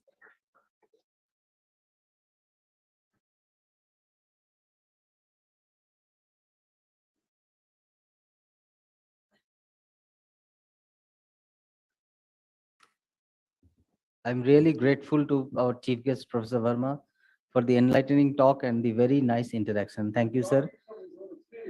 Yes. So big hands for Professor Verma once again. So now I would like to share with you a video which is a record of our own students' performance at Vivekananda Kendra, Kanyakumari, this year in the month of February, 27th February. This is the artistic yoga performance done by our own students, and the entire script is also written by our students. The reading of the script is also done by our students, and as well as the enactment. The name of this performance is Chitta Bhumayaha. In the Patanjali Yoga Sutra, there is a mention of 5 stages of mind. They are Mudha, that is the dull state, the Kshipta, that is the restless state, the Vikshipta, the extremely restless state, the ekagra, the concentrated state, and the niruddha, the highest concentrated state. So these states are the journeys through which a yogi goes through. The entire purpose of Ashtanga Yoga is to transcend the mind by passing through these 5 stages. So this has been very, very elaborately described in the Patanjali Yoga Sutra, especially the Vyasa Bhashya. And our students have taken this step ahead. They have performed the combination of yogic postures along with music, which actually illustrates how these states are. Because by reading the text and the detailed commentary, it is very difficult to comprehend. So they have come up with a very innovative way of representing the 5 states of mind, which are very, very fundamental to the sadhana of Ashtanga Yoga through a combination of yogic postures. So this is the record that has been done at Vivekananda Kendra while they were performing, because this particular hall is not very conducive to recreate that artistic yoga performance. So we thought of sharing the recorded video. So here we present the recorded video now.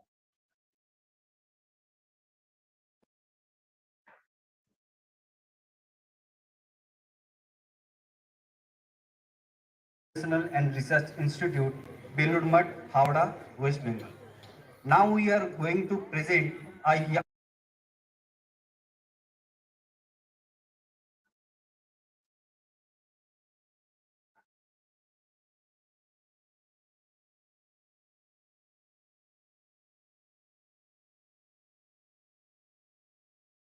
artistic yoga performance, which is titled as of Ramakrishna Mission Vivekananda Educational and Research Institute, Belur Math, Howrah, West Bengal. Now we are going to present a artistic yoga performance, which is titled as Chitta Bhumayaha, where we beautifully structured the various kinds of thoughts of and the level of the chittas, and which is presented by the some yogic postures. Let's we begin the Chitta Bhumayaha.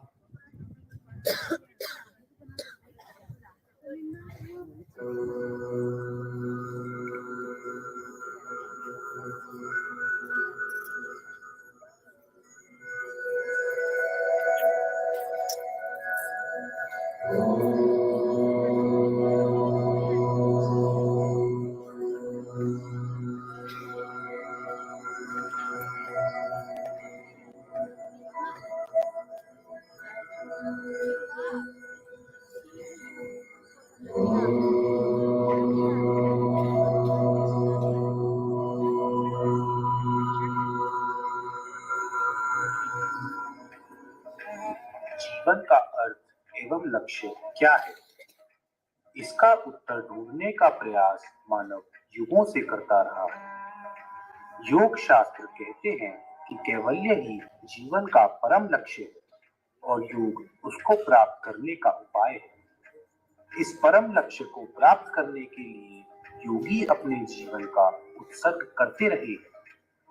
इस लक्ष्य पर्यंत की यात्रा का मार्गदर्शन हमें महर्षि पतंजलि के योग दर्शन में मिलता है।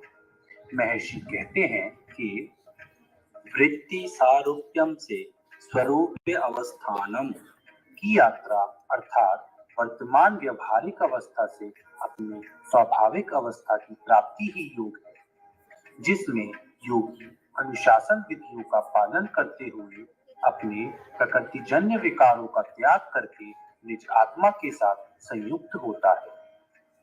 योग के अनेक प्रकारों में से महर्षि पतंजलि रचित योग दर्शन सबसे श्रेष्ठ मार्ग है। साधकों के क्षमता के अनुसार महर्षि 3 प्रकार के योग मार्गों की व्याख्या करते हैं।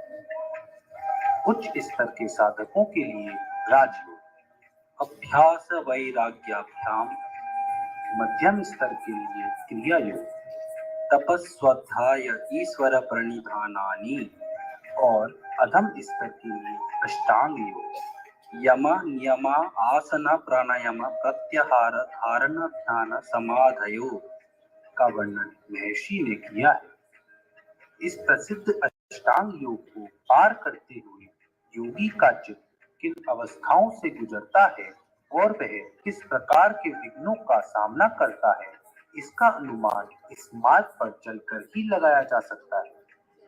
आपके समक्ष रामकृष्ण मिशन विवेकानंद विश्वविद्यालय के योग विभाग के छात्रों द्वारा इस यात्रा की विभिन्न घटनाओं का प्रदर्शन प्रस्तुत है। योगेन चित्तस्य पदेन वाचा मलं शरीरस्य च वैद्यकेन योपाकरोत्तं प्रवरं मुनीनां पतञ्जलिं प्राञ्जलिरानतोऽस्मि।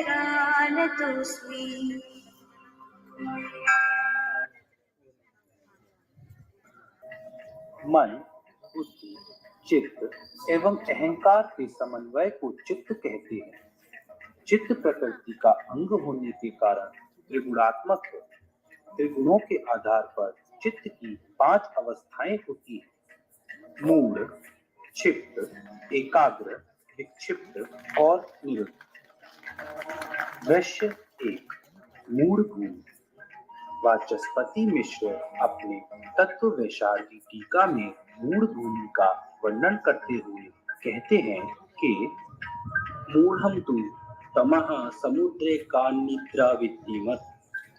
मूढ़ अवस्था तमोगुण से भरा हुआ होता है। क्या होता है जब व्यक्ति में तमोगुण बढ़ जाता है? योग सूत्र के व्याख्याकार महामुनि व्यास कहते हैं कि तमसा अनुविद्धम अधर्म, अज्ञान, अवैराग्य, अनैश्वर्य उपगम भवति। अर्थात तमोगुण के कारण व्यक्ति में अधर्म, अज्ञान, अवैराग्य और अनैश्वर्य के गुण उत्पन्न होते हैं। श्रीमद् भगवत गीता में श्री कृष्ण कहते हैं कि अप्रकाशो अप्रवृत्तिश्च प्रमादो मोह एव च तमस्येतानि जायन्ते विवृद्धे कुरु नंदन।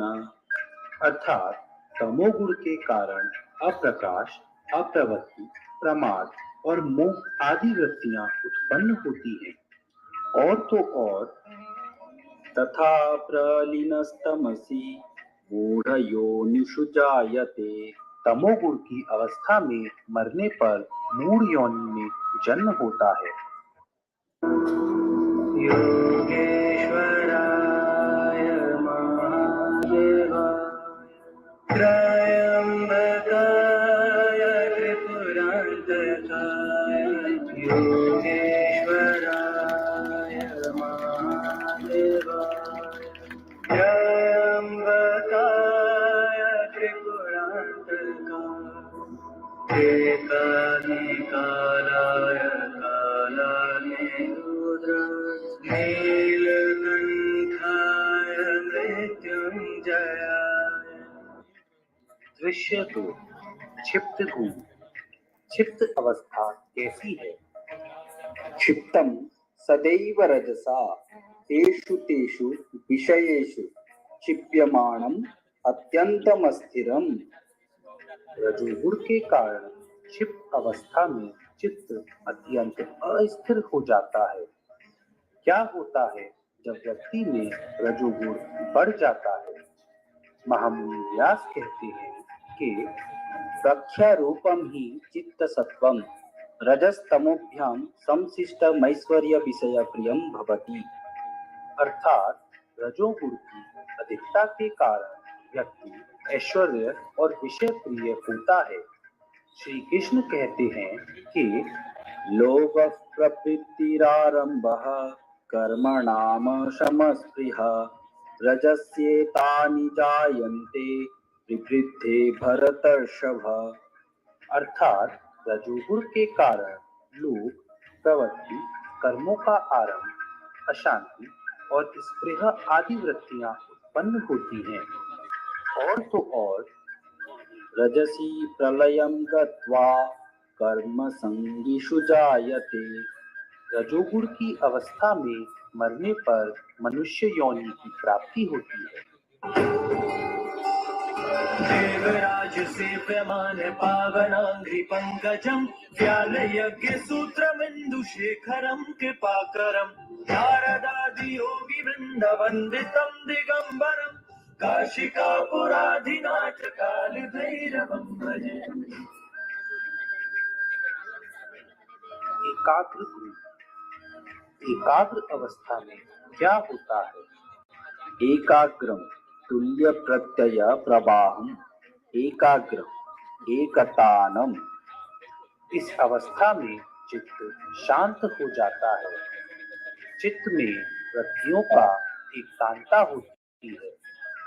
महामुनि कहते हैं कि यस्त्वेकाग्र चेतसि सद्भूतमर्थम प्रत्योतयति क्षिणोति च क्लेशान् कर्म बंधनानि श्लथयति निरोधम अभिमुखम करोति स संप्रज्ञातो योग इत्याख्यायते। अर्थात एकाग्र भूमि में सत्व गुण प्रधान होने के कारण यथार्थ ज्ञान, क्लेशों का नाश, कर्म बंधनों की शिथिलता और निरुद्ध भूमि की ओर गमन होता है। श्रीमद् भगवत गीता कहती है कि सर्वद्वारेषु देहस्मि प्रकाश उपजायते ज्ञानम यदा तदा विद्यात् विवृद्धं सत्वमित्युत। अर्थात जब इस मनुष्य की इंद्रियों और अंतःकरण में प्रकाश और विवेक प्रकट होता है, तब जानना चाहिए कि सत्व गुण बढ़ा हुआ है। और तो और सत्व गुण की अधिकता की अवस्था में मरने पर व्यक्ति उत्तम देवताओं के निर्मल लोकों में जाता है। यदा सत्वे प्रवृद्धेतु प्रलयं याति देहभृत् तदुत्तम विदान् लोकान् अमलान् प्रतिपद्यते।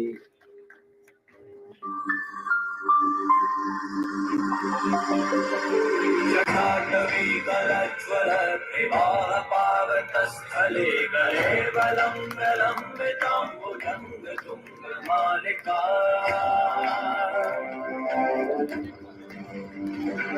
डमड्डमड्डमड्डमन्निनादवाड्डमर्वयं चकार चण्डताण्डवं तनोतु नः शिवा शिवम्।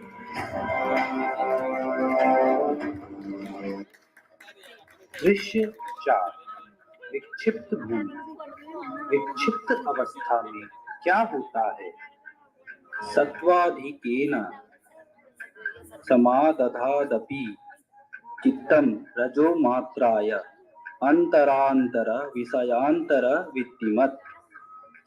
इस अवस्था में चित्त में रजो मात्र उत्पन्न होने के कारण वह विषयों की ओर भागता है।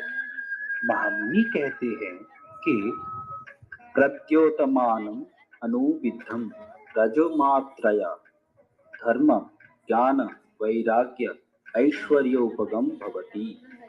अर्थात रजोमात्र शेष रहने के कारण व्यक्ति धर्म, ज्ञान, वैराग्य और ऐश्वर्य का अनुरागी होता है।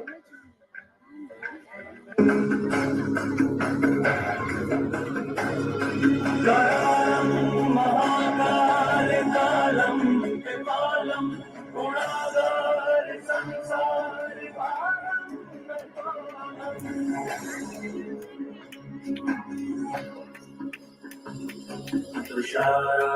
तुषाराद्रिसंकाश गौरम कबीरम मनोभूत कोटि प्रभाषी शरीरम।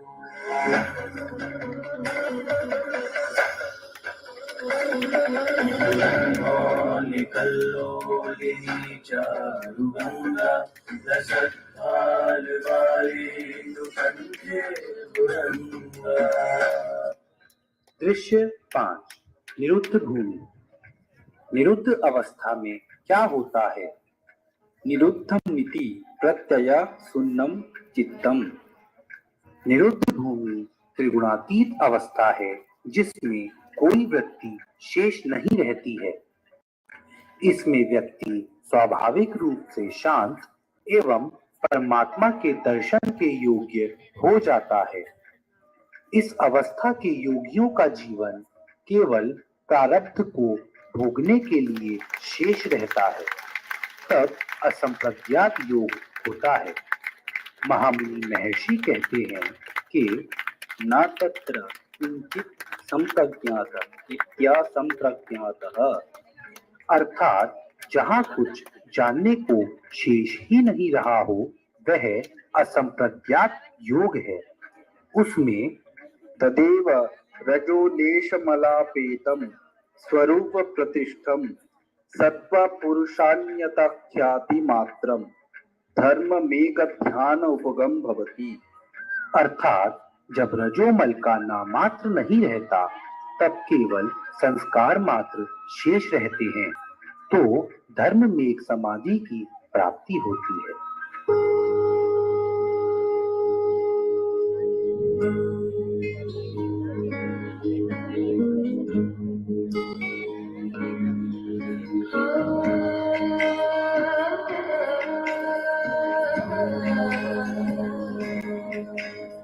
शिवदूते स्वरूपेण हतदैत्यमामगे घोररूपे महारावे भैरवे नमोऽस्तुते। शिवदूते स्वरूपेण हतदैत्यमामगे घोररूपे महारावे भैरवे नमोऽस्तुते।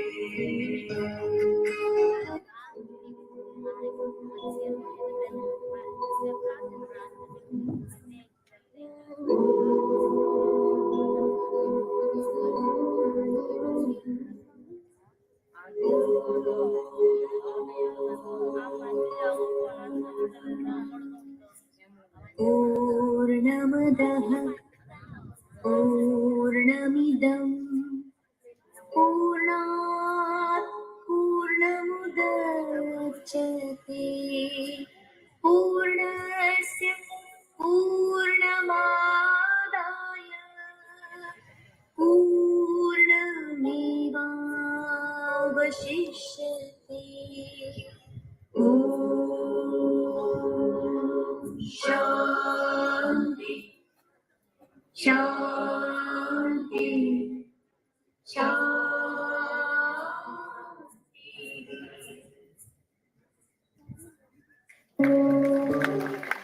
योगे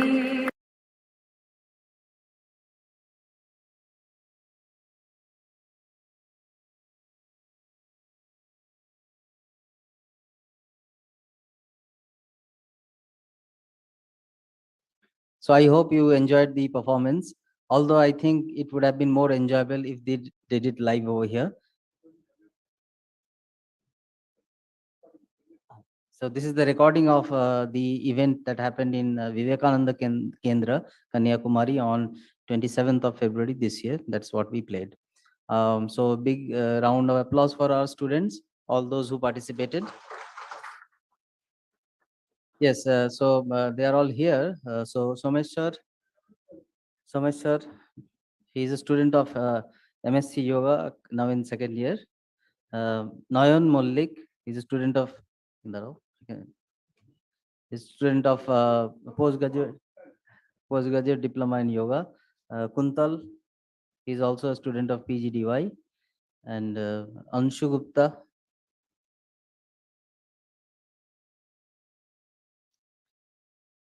and Kamin Mibang, he is also a student of Masters in Yoga, second year.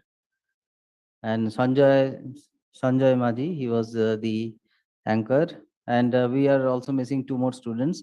Rama Arya is the script writer, and Gautam is also one of the performers. So here is all your artists over here. A big round for them.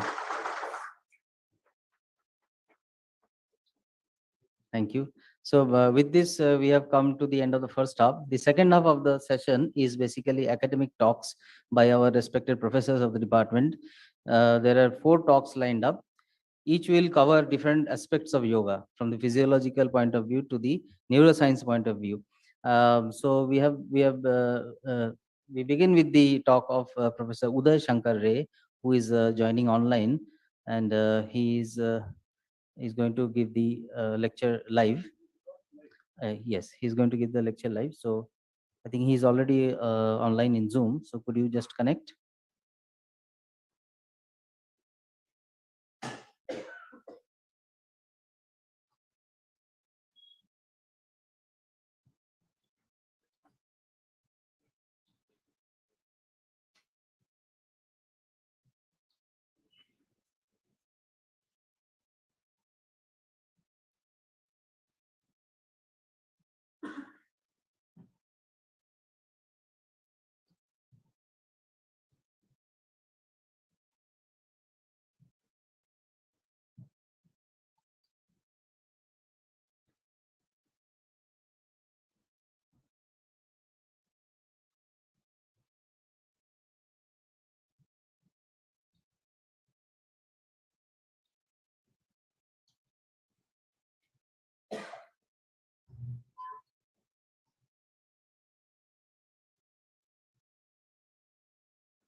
Did you get me?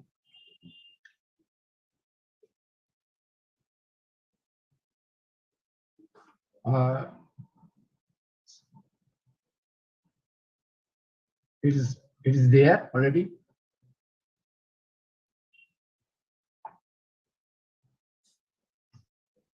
Hello.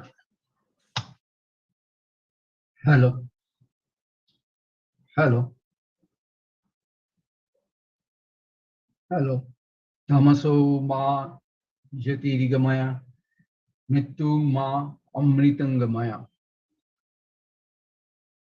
First of all, I express my sincere gratitude to Nimai Maharaj and the university for giving me this privilege for this presentation. And I have my greetings to you all for this auspicious occasion. And this is my speech is on common yoga protocol.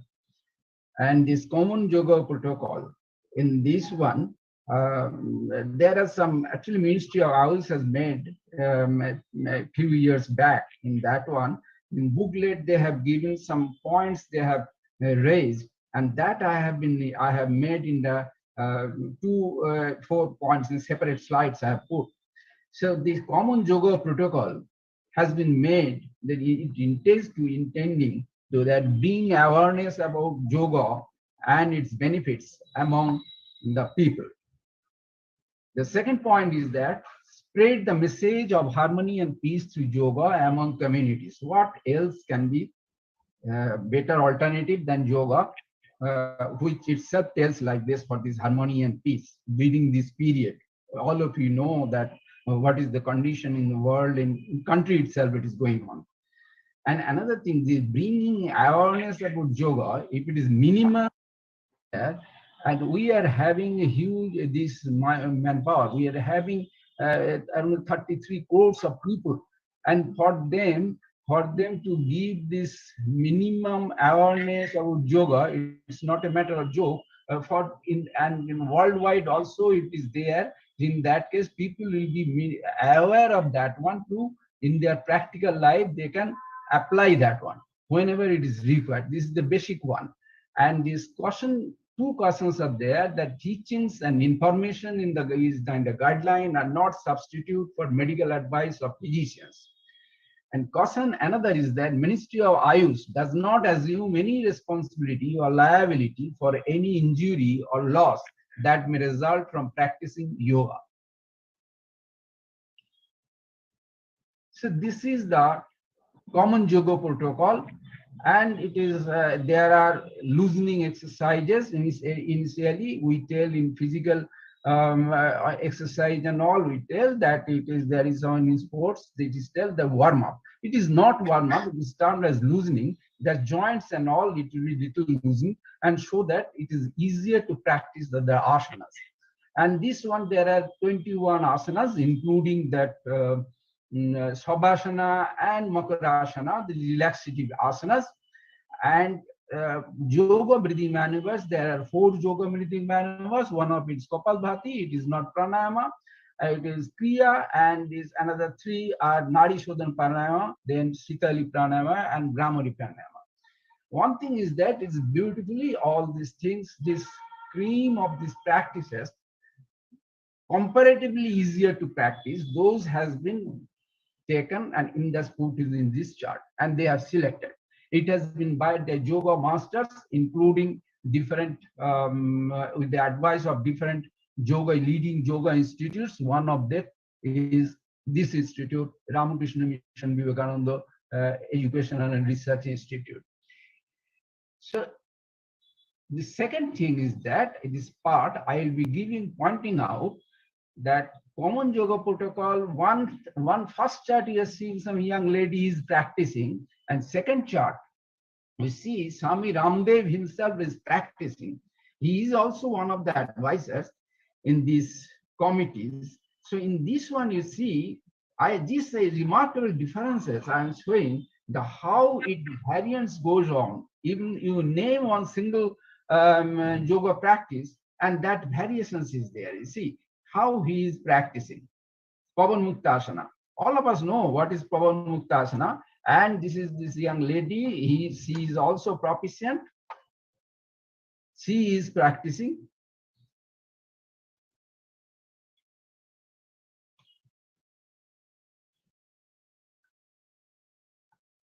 She is practicing. In that one, we see that all of us know this is the posture. So this has been this. It may be Baba Ramdev. He has lots of followers, and he is proficient in this one. He has got right flexibility. He has attained certain stage, so he could practice. But still, there are, when common people are practicing, there we have to think about these variations also, and this we have to think about as has been told by Department of Ayush in their caution, second advisory. This is what yoga common protocol has been made for the common man. Okay, what common man want? Common person wants their day-to-day life, whatever they do, that can be done comfortably, and the execution of the job can be done in a proper way, so that and this is possible only by better physical and mental fitness. That is the basic thing. And in addition to that, World Health Organization adds to that another point, that he or she should be able to enjoy their leisure time activities. That is also no less important. Another aspect is there are a lot of complications of life is there. It may be, and not only that, environmental factors are also there. So these stresses, they should be able to manage. Stress management, big way it has come. Yoga is synonymous of the stress buster. I had to work on the environmental side a lot. This one, actually, I started this work in this line in yoga related one, on high altitude stress and altitude stress. And there we have seen beautifully yoga matches. Initially, we could not think how it will be fitting to this situation. And later on, we saw that our all these yoga masters, and they have gone to the high altitudes and area and cold, extreme cold, they practice yoga, and they could withstand this extreme harsh environment also. Even a fraction of of that one can gain by common man, that they will be benefited.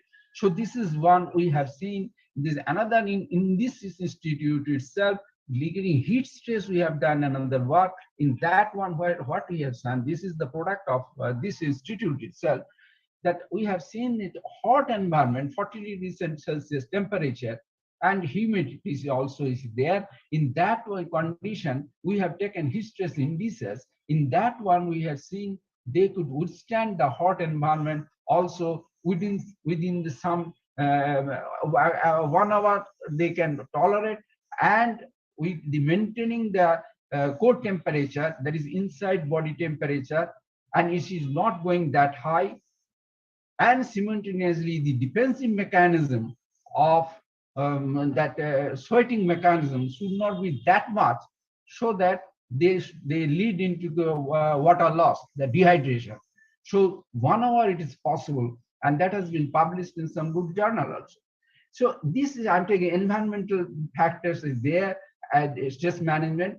Then mental, I have this mental stress, yoga and stress buster and all these things. People are knowing, and I'll be later some other sites I'll be showing those things.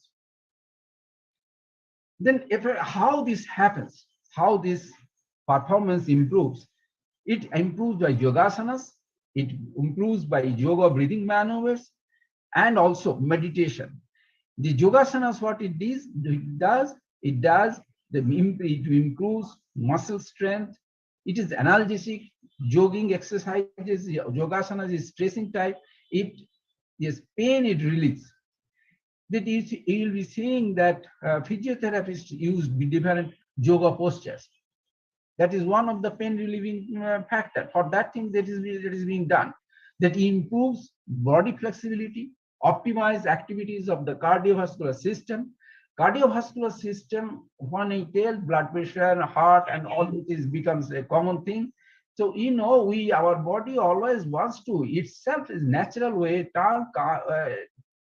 wants to be in some equilibrium position. There should be in balanced state.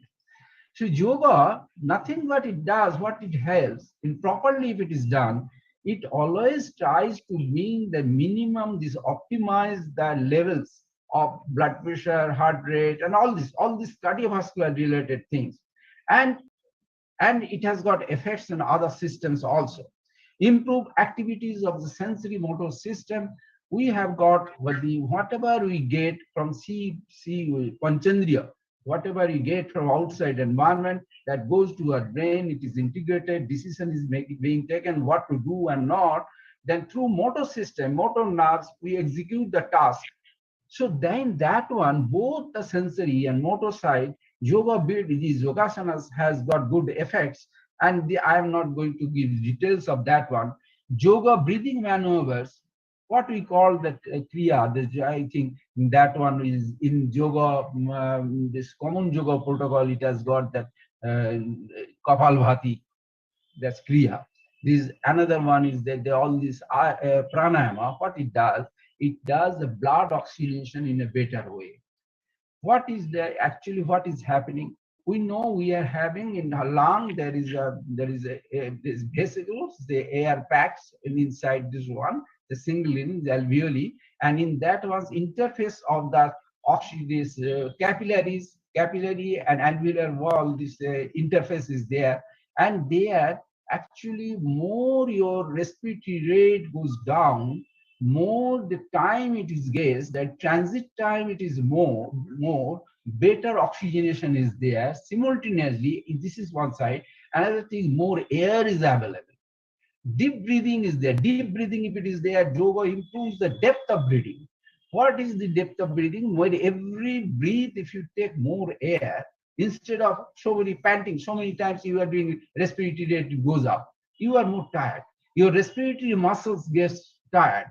So in exercise or any activity for that matter, if for your depth of breathing is better, that means you are breathing in a much economic way.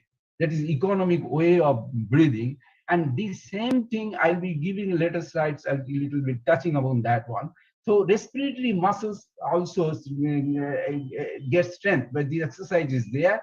And blood flow through heart, that is another mechanism that when you breathe, then inhalation and exhalation itself has got effect, direct effect through some beautiful physiological mechanism that blood flow, cardiac hemodynamics changes, And ultimately, endpoint is that your cardiac, the blood coming out from the heart, it becomes more, and that becomes helpful for the blood oxygenation throughout the body in the systemic circulation.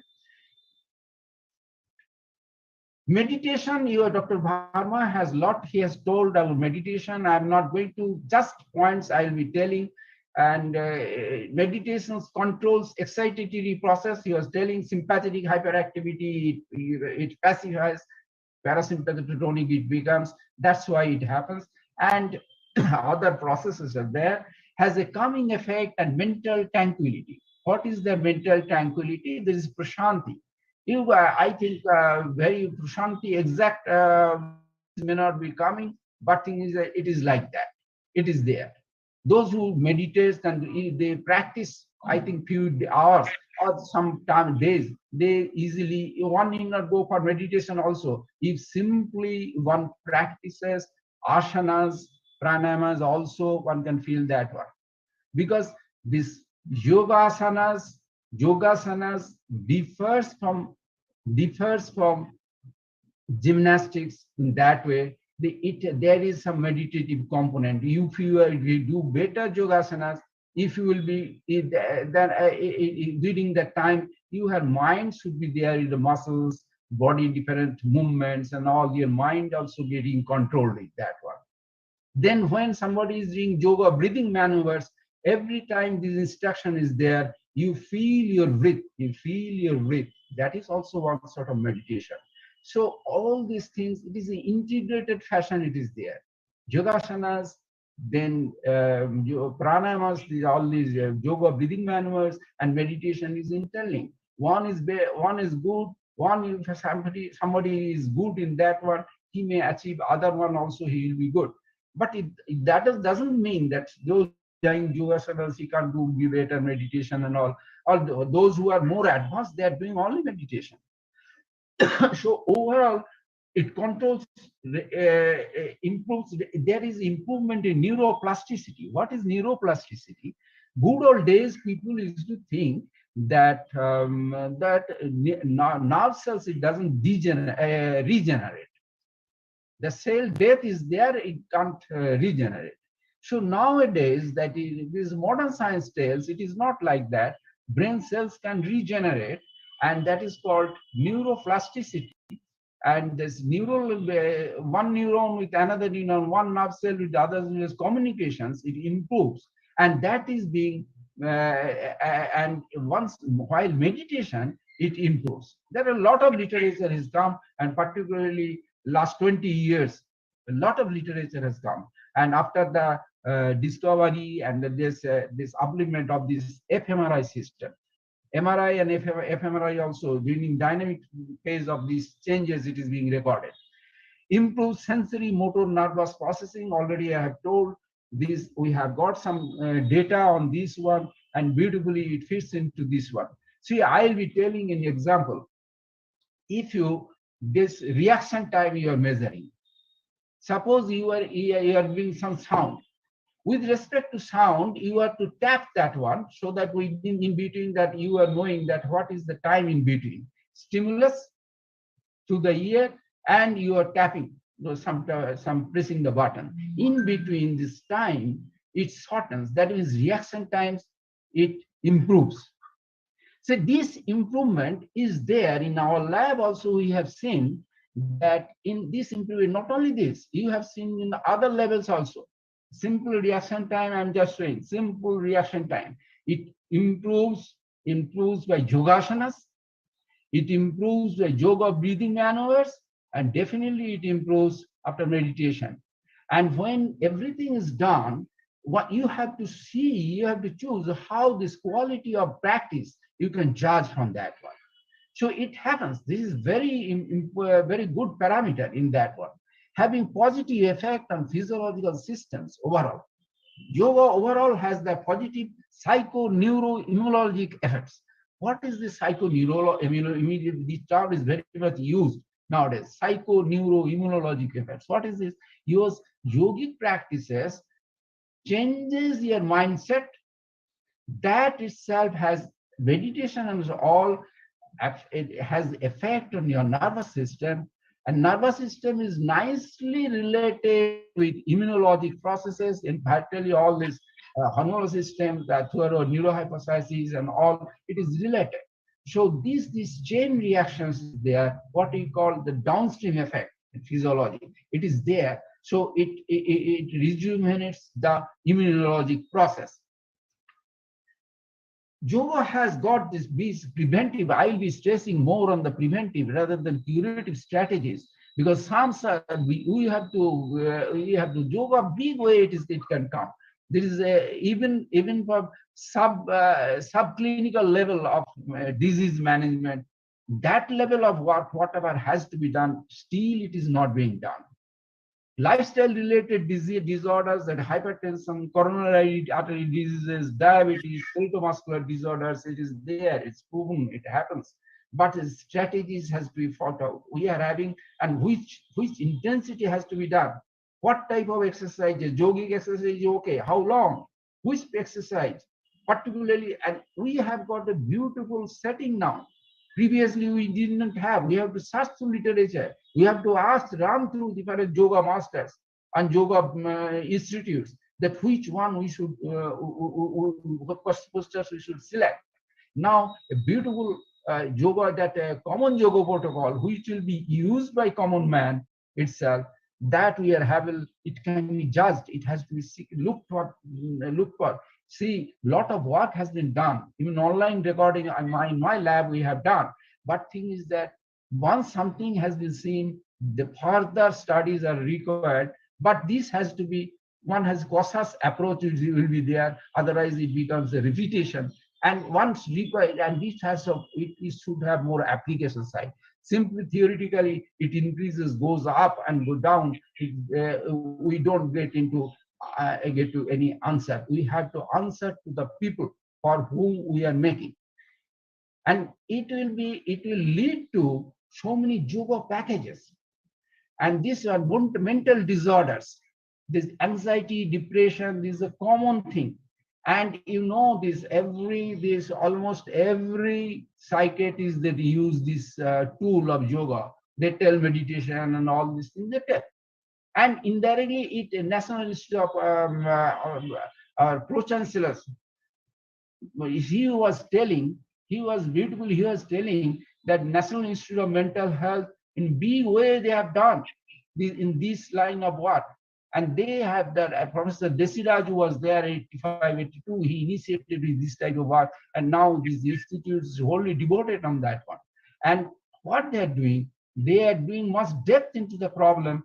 And previously, we could not think, we just not heard of how the people of mental disorders could be recovered. So they are doing, and these are all very useful non-pharmacological tools for curing the mental disorders. Infectious diseases may work, as I was telling how it is, that may work as immune booster. See, this is it is not that complicated graph. Still, I was trying to avoid all these graphs, but I could not resist the temptation to show this one to my colleagues. And this infection risk to the different diseases reduces. This graph is very common. Previously also it is known, and COVID-19 situation, it becomes more popular.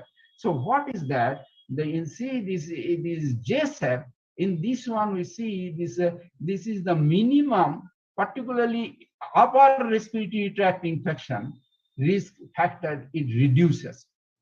Risk factor, this infection risk is raised. Over and above, that's why I'm showing, if you are do exercise, your risk become lesser and lesser.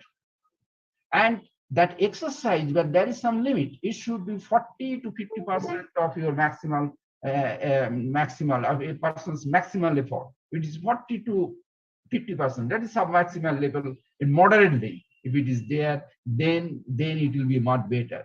So if it is somebody, and yoga as such, it is, we have seen several times, and we have got published papers, and also all literature also tells yoga comes under low to moderate intensity of exercise. Other way around, we are trying to use it. This is the one use of this one. This is this yogic exercises is this within this one you will come under this category of exercise, moderate level of exercise. Now I'll be telling how we evolved. I was working for defense DRDO. I was working for soldiers, and actually perhaps during period we were the first people to start it in the common people. Previously, a lot of work is to be done. The advanced yogis they have done, but we first started this work of the common people, soldiers that could benefit in the different work situations. So these are the approach as given by the yoga scriptures, literatures developed by great yoga masters. We have to consult with different yoga institutes, and we have to be actually Morarji Desai, National Institute of Yoga, in its previous form. It was that this name was different, so they have helped that time to make this one, these protocols. But thing is that we had to select. We did rigorous scientific scrutiny. We had by the time technology has come, we had on computer all these recordings and all there, so we could take all these almost all these. I think the 17, 18 asanas we do. We have recorded their meditation, these pranayamas, all this whatnot. We have seen all these things. We have got online recordings, and in fact, CCRN project, 4-5 years we have CCRN project was there, and that report is also there. In that one, all this has been reported. So this from that one we did that helped us for the consideration of the space, time, circumstances. Space is very important for us. See, every people, they don't have that much space to do this practice. Yoga offers how much it is, one mat, and it is costly. It is not that costly. It caught and just one mat and will to do. But time is, some people, they don't get time and all, and circumstances, of course. This time factor, I'll give one example. Morarji Desai National Institute of Yoga made another yoga protocol, that is for 5 minutes yoga protocol for these people who are actually on site working for them, how yoga can help them. We have seen it helps them, even 5 minutes yoga practicing, that also it helps. And that is self-rated posterior to there, we have taken that one. This is another approach. The intensity of different physiological and psychophysiological responses during and after practice to be considered. So this is already, Lord literature is flooded with this type of work, but common yoga protocol and individual permutation, combination of sequence and all, still not, it is not there. I think that will be great input if it can be done.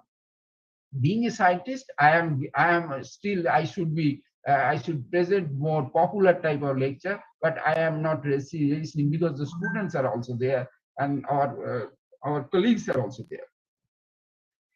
It should be occupation specific, white collar and blue collar. Among the white collar, there are varying classifications. Bank employee class and those who are having more intellectual works, it may be different. Blue collar, even those who are working in the factories, shop floor of factories, and those who are working in the cultivation trade, agricultural laborers. In that case, it will be maybe different. There are different, that's why I was telling the occupation specific. Then age specific. Age, as Professor Bharma was telling, aging means gives wiseness. Aging gives you a physical disability also.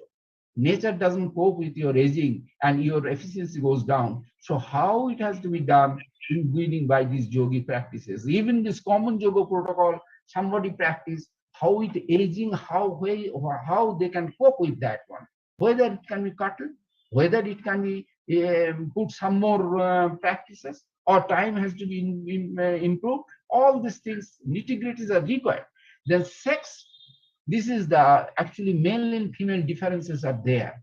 This we have seen in single 5 minutes yoga protocol. We have seen there are responses are different. They are both blue collar people and blue collar female and blue collar male. We have seen differences, and we see anger management and stress management better it becomes the female workers. So this is like this should be that these angles. lot of this work has not been done. This self-rated, this what we did during this time, what I was doing, this 5 minutes yoga protocol, the study was going on. We were thinking that whether it will be giving proper responses. But later on, I thought that yes, if this may be a one avenue, but that has to be more structured. Psychologists have got more better tool in their hand how to make these questions. And there are some deficiencies, but still we see them differences. Male and female differences are there. This is very interesting. And maybe even blue color, white color, these differences are there. Then maybe suggested for certain cluster of occupations. I need not explain. These are big way it is still going on in occupational health. Maybe device, and this one, this department has got I think better good competence in the sports, fields of sports. So they are also in this sports. You see, common man, common person, they want some fitness is different. They are knowing common yoga protocol, something they are knowing. Okay, some days or other, today they practice, tomorrow they forget, but at least they are knowing something is there. They know what is Pavanmuktasana. They know what is pranayama. So whenever they have a problem, if somebody advises, they can do it. But if that they don't know at all, that time the person or trainer who will be training, lot of struggle he has to make. Even is helpful in the hospital way. Lot of work is coming on heart failure patients.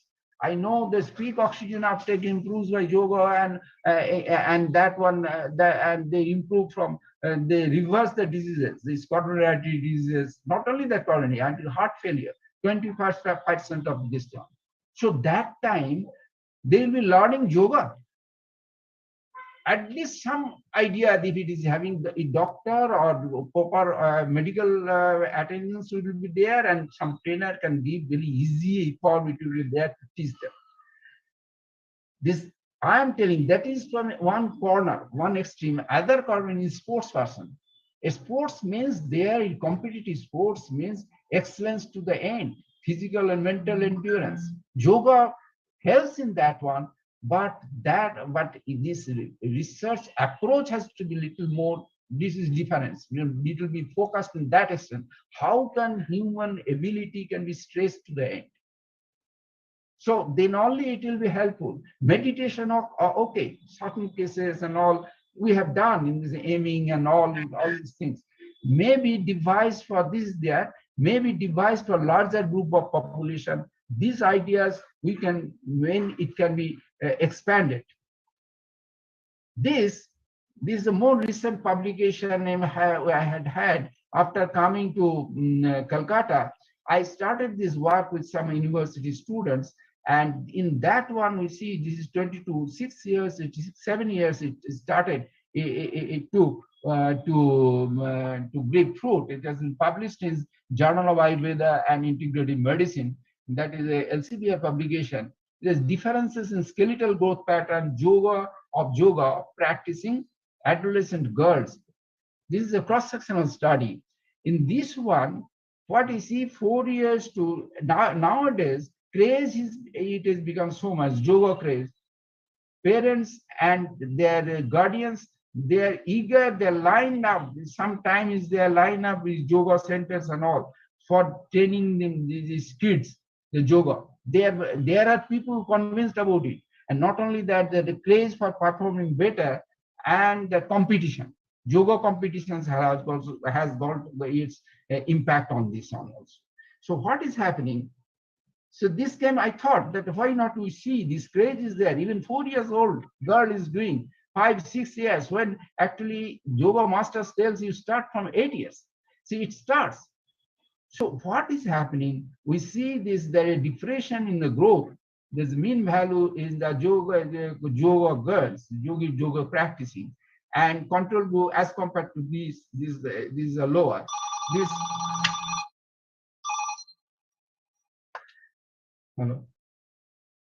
Hello.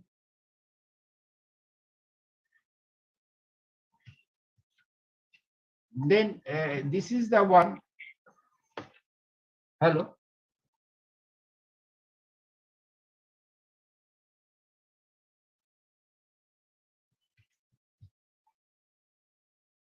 So this is the one is growth it affects. Thank you very much.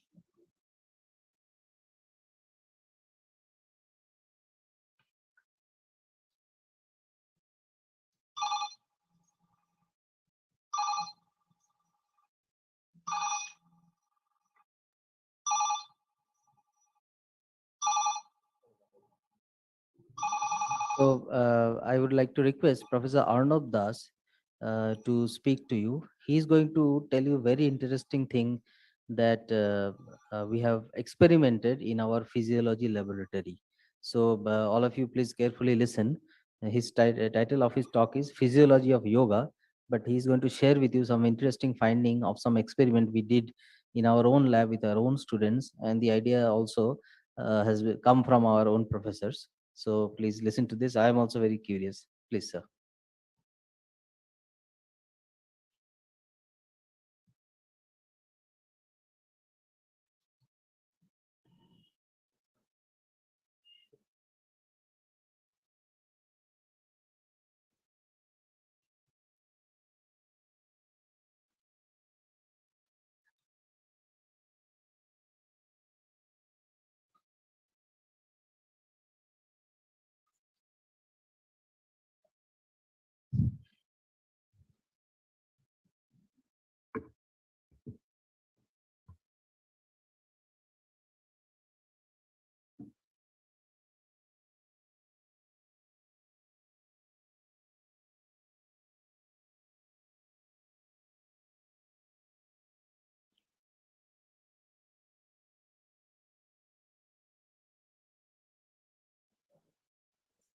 Pointer.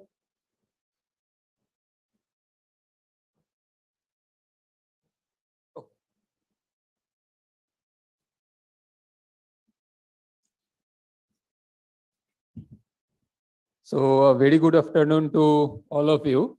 So at first, I would like to thank Mrinmoy Maharaj for inviting me on this Yoga Mahotsav day to deliver a talk on physiology of yoga.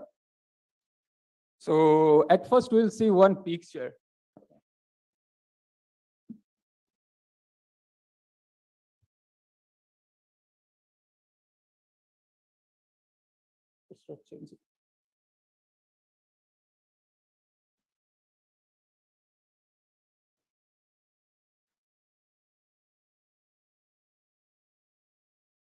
So, okay, so most probably you all know that in each yoga pose, we are mainly focusing the scientific aspects, the physiology part we will see here basically, the anatomy. And okay.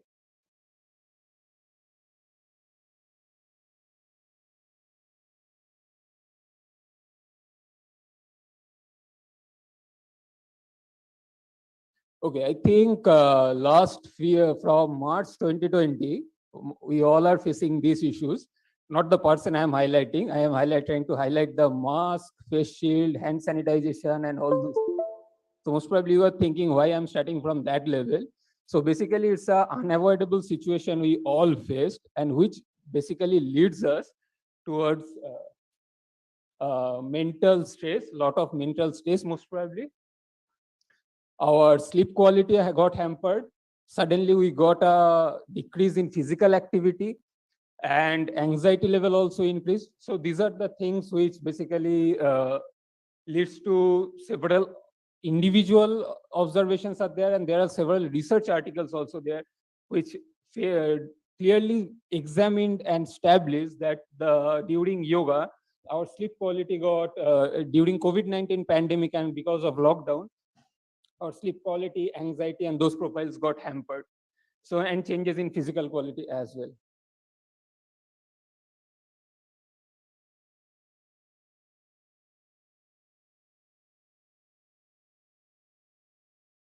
So at the same time, there are several articles also that suggest that physical activity needs to be promoted. And one of the key physical activity that was highlighted in the Indian context as well and throughout the globe, across the globe, and that is yoga, although it was practiced from long back. So that means basically, so in yoga practices, we are mainly discussed about the spiritual advantage and we have physiological advantages as well.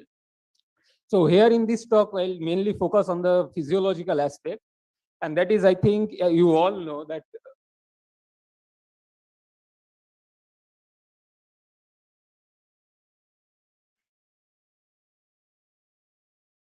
yes, so our human body is basically a multicellular organism and which is made up of several systems, organs, and again, organs are composed of several tissues, cells, and organelles. So whenever some kind of intervention or exercise or yoga we are doing, so obviously the response which is coming, it will be at the every level, that is the tissue level, at the organ level, at the system level, everywhere. If we consider as a cardiovascular system, which is made up of various vessels, capillaries, and our major part heart. So what are the changes happening in that level during practicing yoga? We'll see that part. So what are the different physiological effects of yoga? So one first, obviously the previous lecture, the Professor Yogotsav already highlighted different physiological points. So one of the key aspects is the improved cardiovascular efficiency due to different yoga. It also improves our mental and cognitive, neurocognitive ability, neural plasticity, that has clearly explained that part. And there are several research already done, mainly those with a yoga intervention. That means a different yoga program was designed, not only a single yoga program. And that program was implemented on a certain group and for maybe for a 2 weeks, 4 weeks, or 1 month. And after that, they monitored what kind of responses happened. So there are different other systems also got improved, like improves breathing capacity and respiration. It also improves our flexibility and muscle strength, improves digestion, regeneration of pancreatic beta cells. It hampers, influences the increased sensitivity of the beta cell.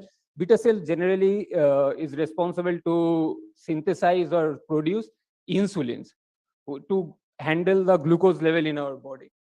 And the next part is our reactive oxygen species level or certain hormones like cortisol. Those things actually gets benefited out of every yoga. It also helps to improve the blood circulation in our body. And you can see it also has an influence on our immune system. It boosts immune system. So nowadays, another important aspect after knowing all this information, yoga as a non-therapeutic clinical approach, it's been used. So for example, diabetes. So I think nowadays we are facing a lot of diabetic patients, most probably in most of our relatives' home or sometimes in our home as well. Maybe someone is diabetic and which is a hereditary most of the time. So there are certain asanas which basically helps to improve diabetes. There are obesity issues as well. So there are certain yoga that is, but mainly the Hatha yoga practices was promoted to handle the obesity issues, particularly the body mass index, musculoskeletal problems such as arthritis, asanas, bowel symptoms. Certain yoga is responsible to improve our digestive system, to improve the liver function, to improve the pancreatic function as well. So those, our digestion, we can regulate or improve through certain asanas. And cancer. So not to cure the cancer, mainly it was highlighted those who are cancer patients, they severely face the mental retardation, severe depression, those things. So through meditation or through certain yoga practice, mainly the relaxation yogas, we can improve that part as well. So there are a lot of researches are there which is already going on. So a lot has already been researched and reported, but there are several questions which are not been addressed till now. And those unanswered questions, basically, for example, if somebody is practicing yoga, for example, if I consider Dhanurasana or Padmasana, so will the effect will be same for all age group across the age group? Suppose a 10 years old boy is practicing that yoga with the same repetition, same time, or an adult person is practicing that yoga, or an elderly, suppose 60 to 65 years of age. So will that response will be similar? Next thing is the another important aspect is whatever the research, most of the researchers is on the adaptation part of that yoga. For example, what is the meaning of adaptation? That means if somebody is doing that yoga for a long time, so what are the permanent or long-term changes or effects are happening on that particular system? But during that particular yoga, for example, I am doing that Padmasana for 15 seconds or 20 seconds hold. So during that time, what are the changes are happening inside my cardiovascular system or inside my respiratory system, that needs to be addressed or needs to know. We need to know that part. Another one example is, as we most probably you are about our chronology, chronobiology, and that is some person according to chronobiology is a morning person and some are evening person. So that means few people will be very active at the morning and few people get the momentum to do some work at the evening. It's clearly evidenced. So there are certain questionnaires and method to detect who is a morning person and who is the evening person. So if the yoga response when we are talking about yoga, so when it should be done, for everyone it should be at the same time, or we can individualize those things as well. So that is the another. Or are there any influence of environment, for example, temperature, humidity on yoga performance? Suppose somebody is doing that yoga in a hot season, mainly summer, and if that yoga is being performed at the winter season, so will it be the same? So those questions when we try to focus, so we have not received a very clear-cut answers or evidence-based answers, although there are several texts which clearly describes the influence or the effect of that particular yoga. So we have tried to address this question. So what is the acute cardiopulmonary responses during various asanas or yoga? And that is, it's a pilot study we did, tried to do. And you can see that Dhanurasana is under, the subject is undergoing. It's one of our students that Noyan already here. And we have a sophisticated gas analyzer, that is a metabolic gas analyzer known as. So during, we need to put that mask and through a sample line tube, the entire gas, whatever is happening during that particular yoga. And we also put at the heart rate belt, heart rate sensor. So those changes we monitor continuously. And so the subjects undergone a heart rate monitoring, that was the Garmin heart rate belt we used, and the breath by breath metabolic gas analyzer, that is the Cosmet CPET. So this is not only the two, we have addressed some other yogas as well, but here today I'll show you two interesting findings, just a preliminary study. So what we did, the subjects did Savasana first for 1 minute after a proper warm up. After that, we choose certain yoga, that is the Hatha yoga, mainly for example, Dhanurasana, they did it for 30 seconds, hold. And after that, they are gone through the counter pose, that is the Balasana for 30 seconds. And again, they did Savasana like this. They did it for 10 times, not only one single time, they did it for 10 times. And what we observed, now we'll see. If you see the acute physiological response, the left side one, I think the graph format has slightly changed. If you see the left side one, the Dhanurasana effect, you can see the first graph, the left side, the left corner, that is the heart rate response. The next one is the VO2, that is the volume of oxygen consumption. And the next one is the RQ response, that is the respiratory quotient. What is respiratory quotient? How much oxygen we are consuming and in each breath. So this is the breath by breath analysis. Now I am talking something. So delivering. So I am inhaling and I am exhaling. So that metabolic gas analyzer clearly detects each breath, how much oxygen I am consuming and how much carbon dioxide my body is producing and I am exhaling. That breath by breath data, based on that data, we do, what you are saying, that is basically the breath by breath data. So what is the interesting finding? The heart rate, if you can see, I think the picture is not very clear, but in case of Dhanurasana, if you see the y-axis value, so it is around 90, it's around 90 beats. So all that they did basically it's for 10 times. And you can see when they hold that position, the Dhanurasana, their heart rate increased. So is there any pointer? Yeah, sorry. So this figure, can you see? So this is the heart rate response. This is the VO2, volume of oxygen consumption during each yoga. And the bottom one is the RQ for Dhanurasana. And this side is the Ustrasana, their heart rate response, their volume of oxygen consumption, and their RQ response. So if you see the heart rate response, so this is the Dhanurasana start point and end point. Again, they undergone the counter pose, Savasana, it came down. Again, they did the Dhanurasana, start point, end, again counter pose, Savasana, like that. If you see the x-axis, so that it is around 90 beats per minute when they started the Dhanurasana, and it increased gradually. If you see the Ustrasana practice also, Ustrasana start point to Ustrasana end point. So again, the heart rate increased when they hold the Ustrasana pose. But if you see the basal level, it's approximately the heart rate was around 85 beats per minute. It went till up to 95 to 90 to 95 beats per minute. That means here the basal value of the heart rate is approximately, they are starting from 90 beats per minute, and here it's 85. That means the cardiac cost of doing Dhanurasana, the cardiac demand or the stress on heart is much greater in case of Dhanurasana, although their posture is almost same in both yoga, both asana, but in case of Ustrasana, it is slightly lesser. If you see the oxygen consumption pattern, now see. So they have started when they have started, it went down initially and again went up, the increase, the oxygen consumption increase. So if you almost see the same trend when they did that practice. So is the start point, end. Dhanurasana started, Dhanurasana ended. So it increased the oxygen consumption. If you see the Ustrasana oxygen consumption pattern during actual, when they did the Ustrasana practice, Ustrasana started, and when they finished the Ustrasana started this point, and when they finished ended the Ustrasana.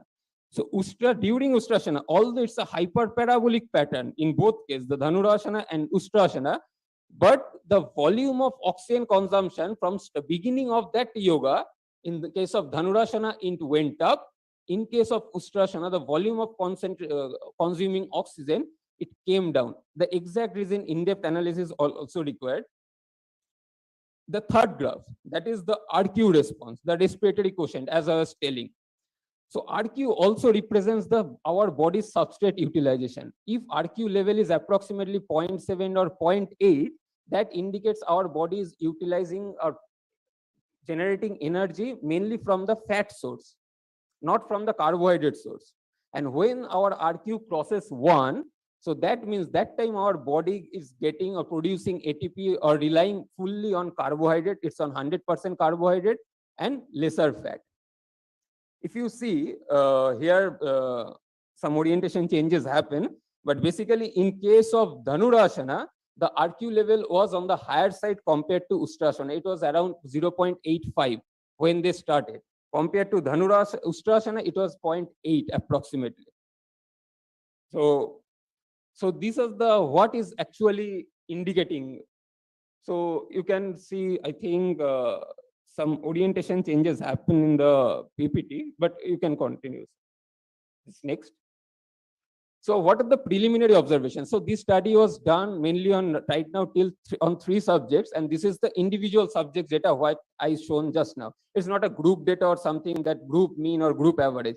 It's the individual response, as Verma sir was also sharing the individual response. So the Dhanurasana did by same subject, his response, and the Ustrasana also done by the same subject and his response. So it's not because of that we took some other gender and maybe his basal heart rate was low, that's why it influenced that part, and maybe that variation is because of the subject variation, not because to eliminate that we did it on the same subject. Okay, so like that we have planned to do it on multiple yoga sets, or to see or to monitor what are the different effects, physiological effects or demands of that particular yoga. Okay, so what we saw, the preliminary observations are basically, you can see the cardiac cost was more and the metabolic demand as seen in the VO2, also seen in the RQ level as well. And the Dhanurasana is greater and Ustrasana compared to Ustrasana. The oxygen consumption increased during Dhanurasana, whereas it decreased during Ustrasana compared to very beginning of those asana. So another one study from Harvard Medical School found that decreased oxygen consumption approximately 17%. From mean to 251 milliliter per minute before yoga, and during yoga to 211 approximately. But that yoga is not only a single yoga, they followed a yoga protocol mainly, multiple yoga interventions, and during that time they saw how where the value is going. So what is the importance of knowing all these things? That is the main crucial part.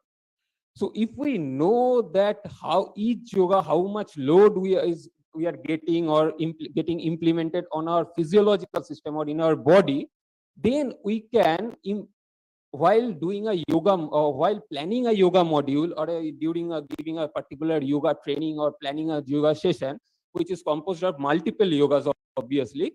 So then you can choose those particular yogas after understanding their actual demand.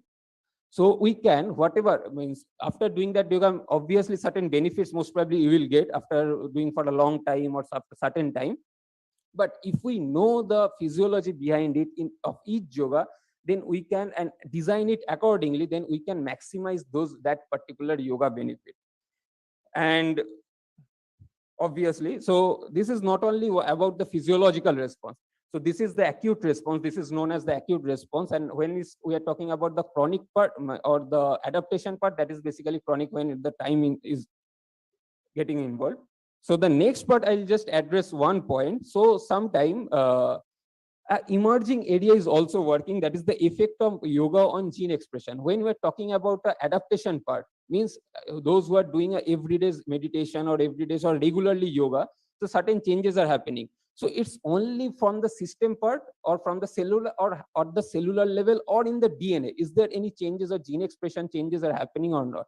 So one very interesting finding that is known as the epigenetics part. One longitudinal observation was done in the year 2013 that yoga was able to induce rapid gene expression changes in peripheral blood mononuclear cells. And a cross-sectional study, that is the first one study in the year done on 2016 that basically highlighted methylation, that is the one epigenetic mechanism. Epigenetics, what is epigenetics? Basically each gene, the genetic code or mutation will not happen, the code will be same, but the expression of that gene sometime will increase or sometime it will get suppressed. So that part. So yoga, they saw that hypomethylation of a particular gene that is known as TNF, tumor necrosis factor gene, hypomethylation happened, and interleukin 6, which is an inflammatory marker or inflammatory protein, that appeared unaffected. So basically a further research into acute physiological responses and molecular or biochemical impact of yoga on certain biomarkers.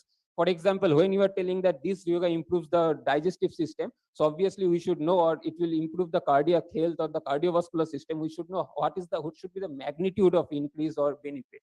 So that part, so a variety of body functions is warranted with larger studies required.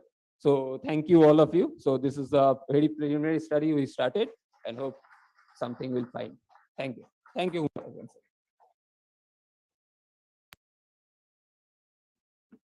So I am sure you will have a lot of questions, and for that, I openly invite you to visit the lab after lunch. So all of you, after lunch, you can go to the lab and discuss with sir if you have more questions. Okay. So really, this presentation was very nice, and it tells a lot of things that we need to know more than what we came to know. So with this, I now invite our honorable speaker, our very senior professor in the department, Dr. Shanti Ranjan Dasgupta, who is a celebrated orthopedic doctor in Kolkata and also a very well-known figure in the sports circle in the state of West Bengal. He's also the advisor to the Minister of Sports in West Bengal, and a very key person in the department since its inception, who has been instrumental in taking our department forward. So the talk that he will give will be on application of yoga on sports. This is a very important thing. We really look forward to the talk of Shanti Ranjan sir.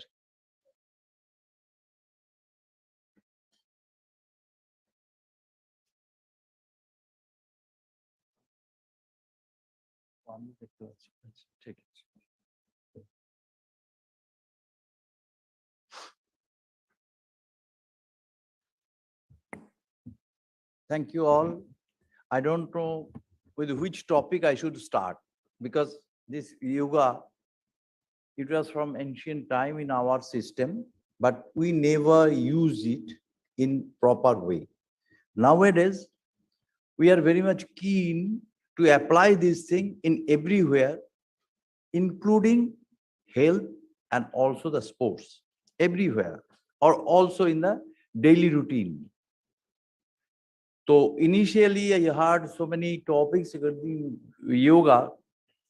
I'm very much afraid what I can deliver to you, everything is taught by someone. Arnav was giving very good lecture regarding the science, because when you used to learn something about the yoga, then our idea was that I must be very particular about the some of the ancient literature and all these things should come in that. Nowadays, with that philosophy, we can't explain properly. Now, what we are doing, we are explaining everything on our line or on the scientific line. So they also, the yoga science was there, but now it is, we are amalgamating this thing with our system.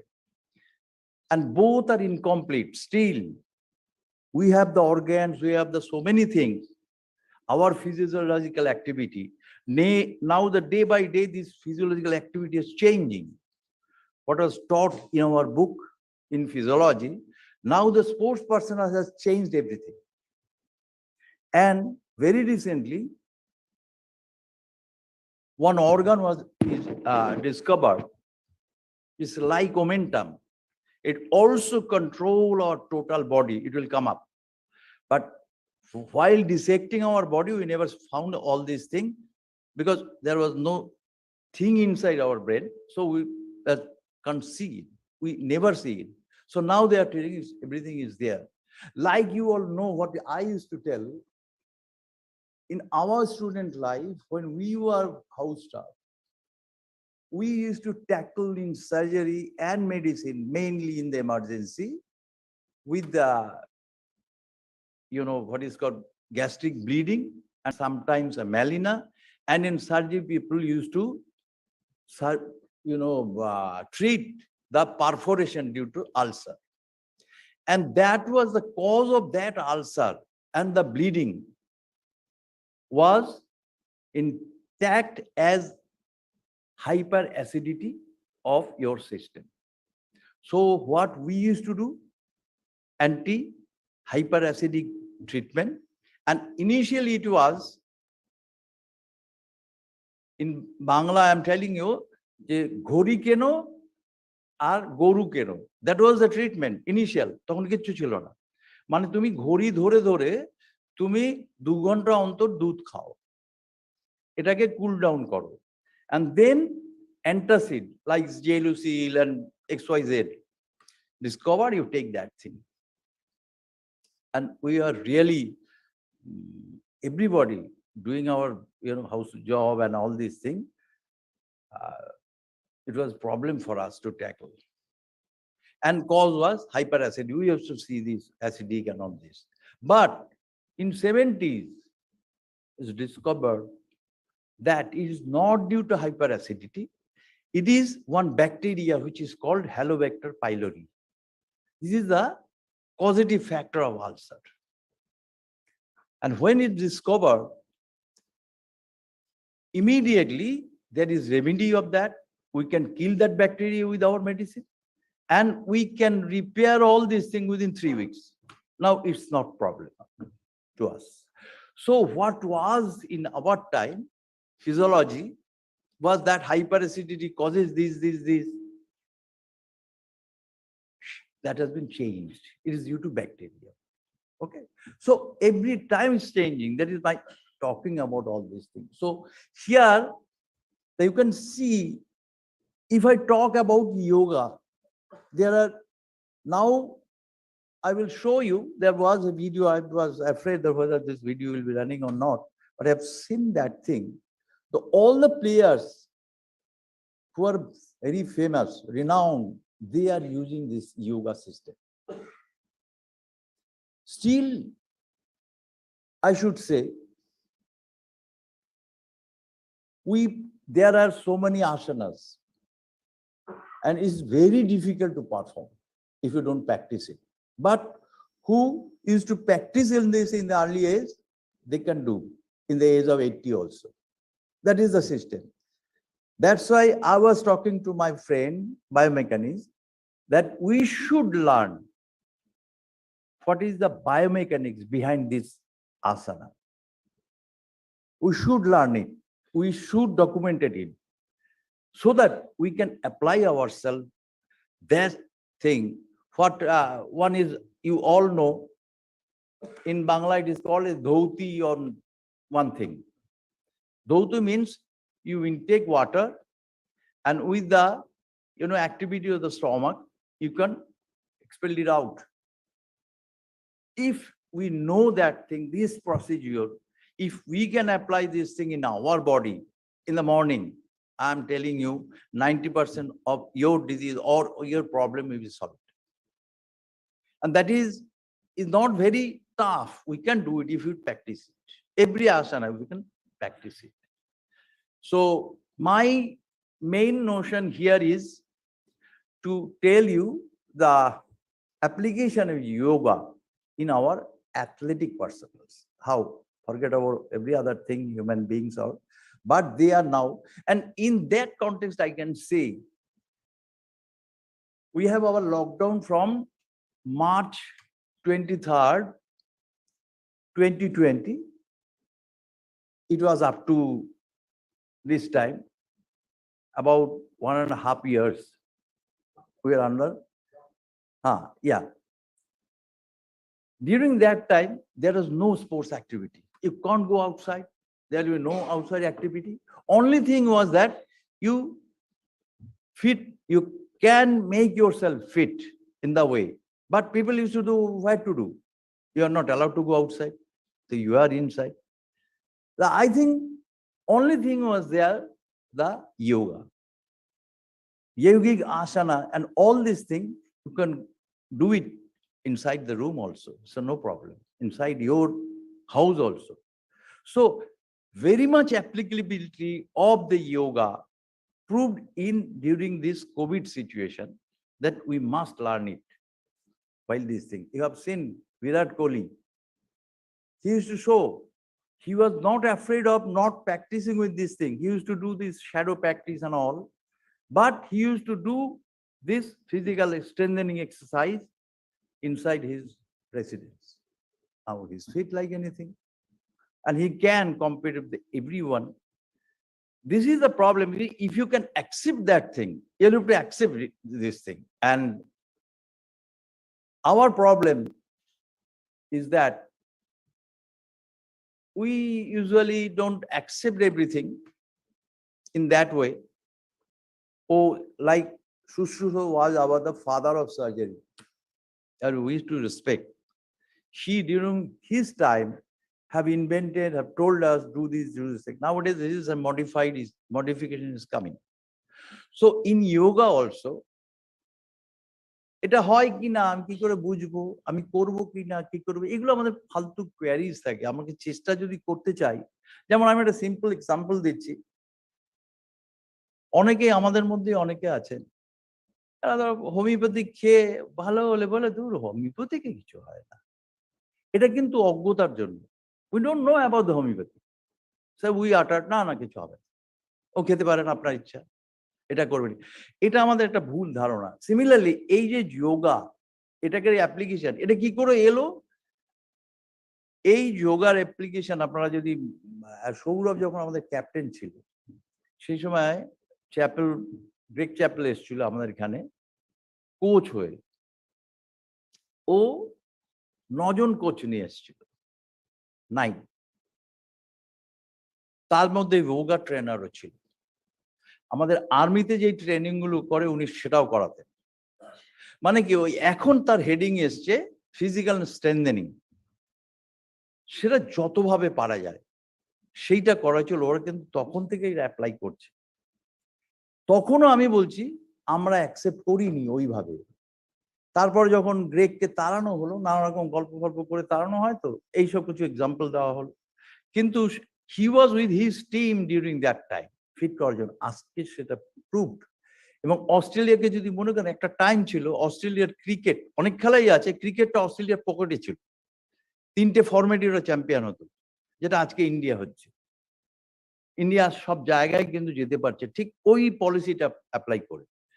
তো সেই সময়, যেমন আরো একটা কথা আমি বলছি, হঠাৎ ইম্পর্টেন্স অফ সাইকোলজিস্ট কিছু নাই। আমি এটা নিয়ে মাঠের সাথে অনেকদিন ধরে 90s থেকে আমি যুক্ত, আমি চেষ্টা করতাম এগুলোকে বোঝাতে, বুঝতো না, বোঝার চেষ্টাও কেউ করতো না। যাই হোক, তখন গেলে ইন্ডিয়ার রেজাল্ট খারাপ হতে আরম্ভ করলো। এবার দেন দে আস্ক দ্য সাইকোলজিস্ট, আমাকে বলতো একটা সাইকোলজি জোগাড় করে দিন। আমি সাইকোলজি দিয়ে দিলে তুমি রেজাল্ট ভালো করে নেবে, তোমার একটা কন্টিনিউয়াস প্রসেস লাগে। সে এসে বলবে হ্যাঁ খেললে জিতবে, ওটা করলে পুরস্কার পাবে, এই সাইকোলজি সবাই দিয়ে আছে। সেটা সবচেয়ে বড় উদাহরণ ছিল আমাদের পিকে ব্যানার্জি।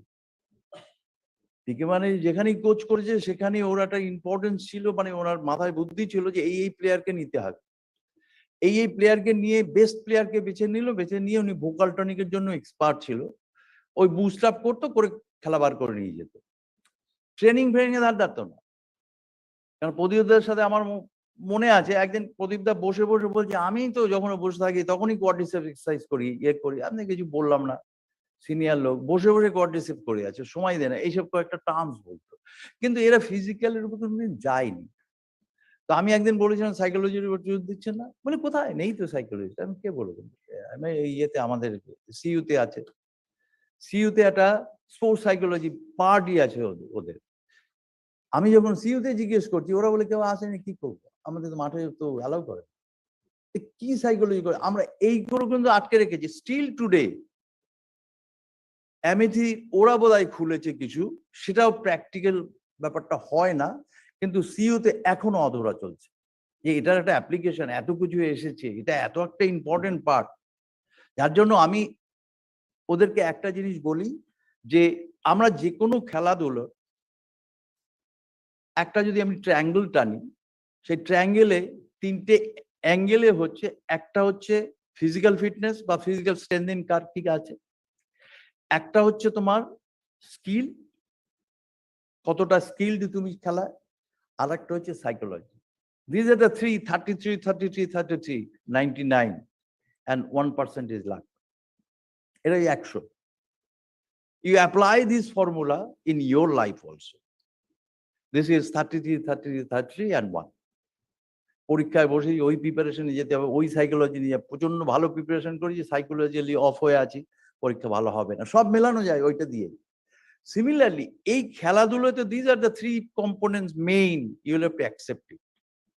এবার তার মধ্যে যেটা ফিজিক্যাল ফিটনেস, সেটা সবচেয়ে বেশি। আরেকটা জিনিস যেটা আমি বলছিলাম, যে আজকে ফিজিক্যাল ব্যাপারটা, আজকে যখন 400 বা 400 মিটারসটা দৌড়ালো প্রথম, যেটা রেকর্ড হলো, যে টাইমে probably 4 point or something like that একটা ইয়েতে করলো, তখন আমাদের হিস্ট্রি অফ স্পোর্টস সায়েন্সে বলা হচ্ছে যে this is the physiological barrier broken. এটা একটা অলিম্পিক, ফিজিওলজিতে ওইটা করা যেত, মানে যতক্ষণ আমাদের ফিজিওলজি। এবার তো রোজই চেঞ্জ হচ্ছে। আজকে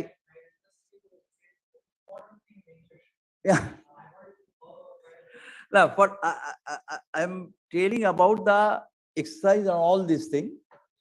What I used to follow this, you should think a triangle, and in the triangle one side will be the skill of a sports person, then one part will be the physical strengthening, and another will be psychological, and 1% is luck.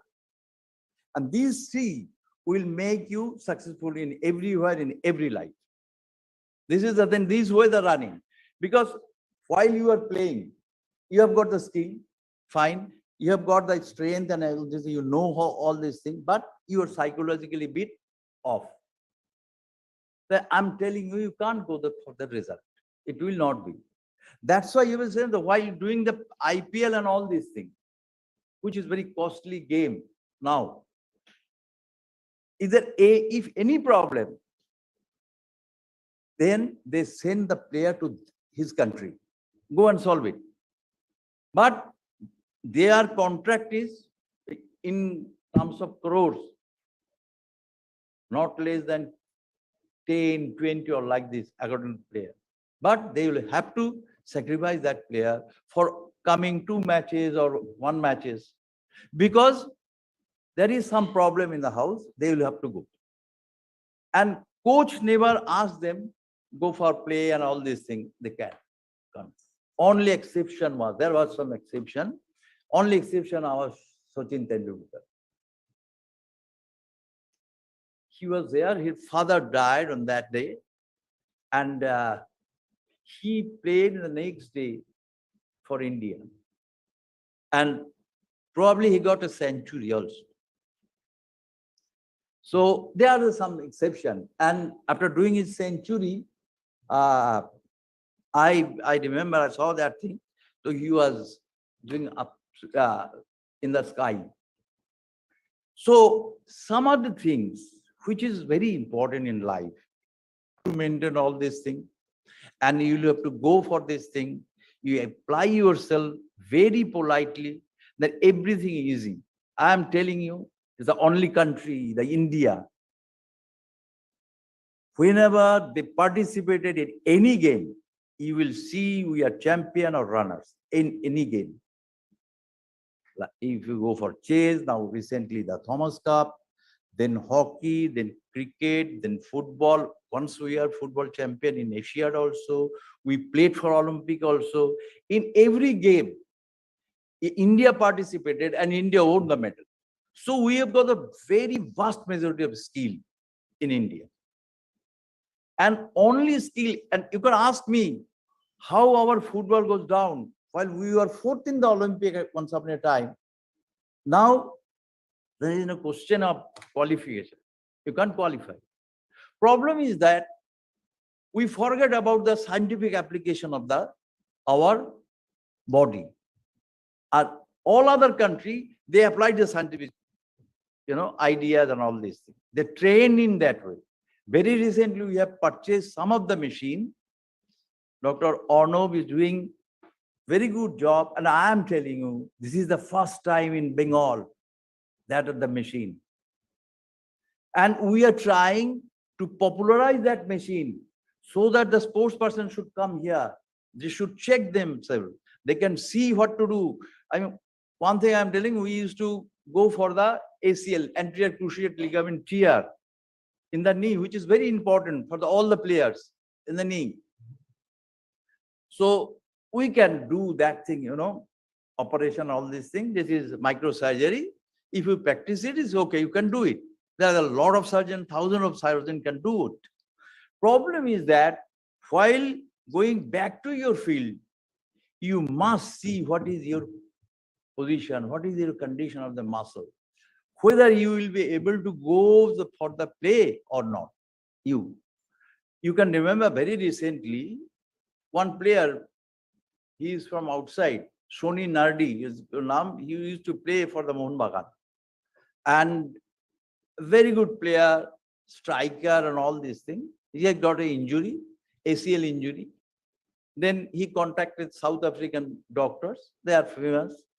So he told him, so you go for exercise first, do the exercise for 3 months, then come here at South Africa, Cape Town, and then we will do the surgery. So he went there, he done everything, and then come back.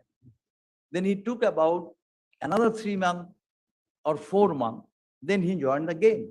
But his performance graph was just at the level of 0. Problem is that, and we missed his game. We used to enjoy his game. It's very, beautiful to see everyone who was used to see the football in our part. He was a key person. But these are the problems. They don't maintain it. When you will have to send the patient back in the field, you will have to assess it. How can you assess? We purchase that machine. What is your muscle? What is your muscle load? What can it take? You will have to see all these things. Otherwise, you should not send it. And last month, I've got a meeting with PG. Our sports minister was there. So they are going to open a sports medicine center, all these things. Too many high, they've spent a lot of money and all. So there is a rehab center. So I told him that we have the laggings of the rehabilitation. We don't know, we don't care. Surgery can do everybody, but rehabilitation and sending him back to game is very important. And that we will have to follow. And I told our Belur that you send the sports person, you very much welcome all these things. And we should go for a holistic approach of these things. Everybody. That's why Belur is contractual with, or we have more signed with government also. Now with Calcutta University. If needed, we will go to Kalyani also, so that we should come together. We should see what is this thing, what we should do.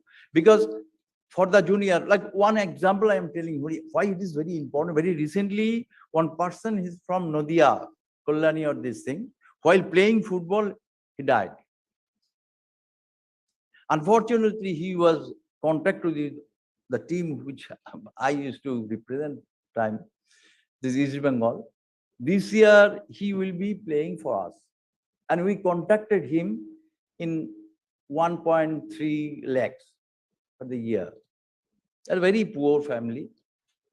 So he died while playing. Then there was controversy.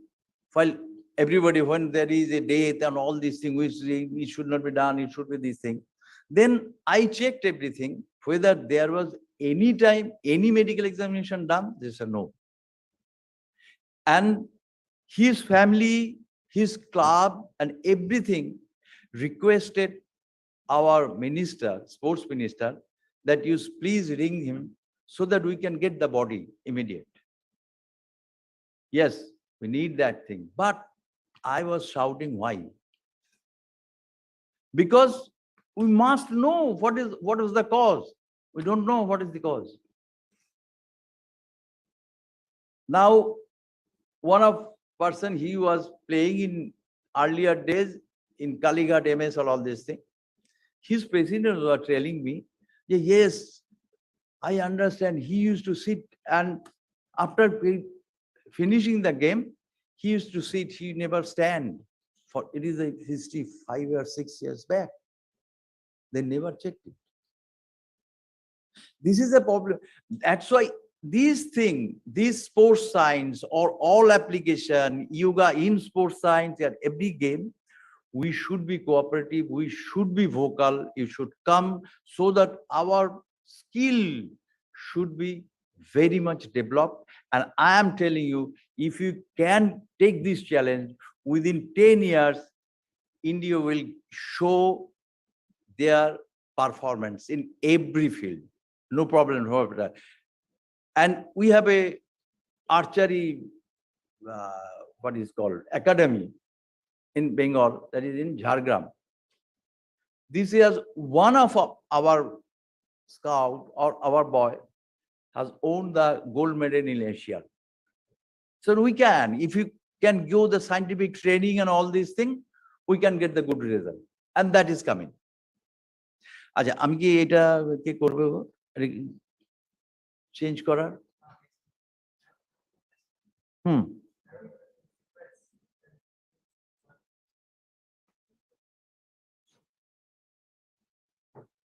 ঠিক আছে আচ্ছা I will request you just see benefits of yoga. You can go for a quick reading and all these things, like it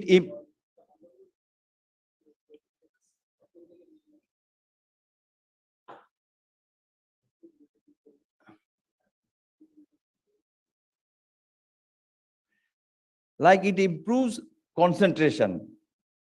The yoga asana, balancing pose, pranayama like anulom, vilom, and all these things, you know, meditation, these are the benefits of yoga.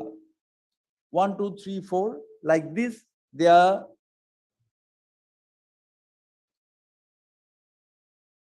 5, 6, tone up the muscular nervous system, everything. If you see, these are the benefits.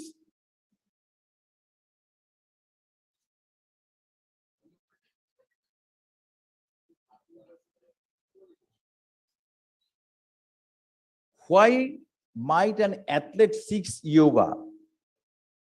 You can see repeated injury, feeling of stiffness, drop in performance, or aspiration for the high performance, because they have read that it can help. These are the things, these are the benefits for the athletes that we know, but we must make them convinced, yes, you can do it. If you can do this thing, yoga asana for the 6 months, then you can get the result, definitely. And we are also thinking that we will bring some of the person or sports personnel here. They will do all this, exercise asana, either 2 or 3 or 4. Then we will check him after 6 months. What is the improvement clinically? And then we can see it biochemically. We can test his oxidative stress. You can test his blood lactate situation. Everything we can test after doing this exercise. That is, we are planning for this. And we want all the people, all the sports persons should come here so that we can perform all these things in together. And we can publish if you are interested, those who are reading, then you can give a very good information to the sports fraternity, because we don't know.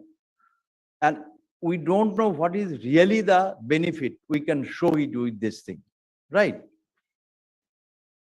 Next, yoga for sports people session structure. These are all the things you can see.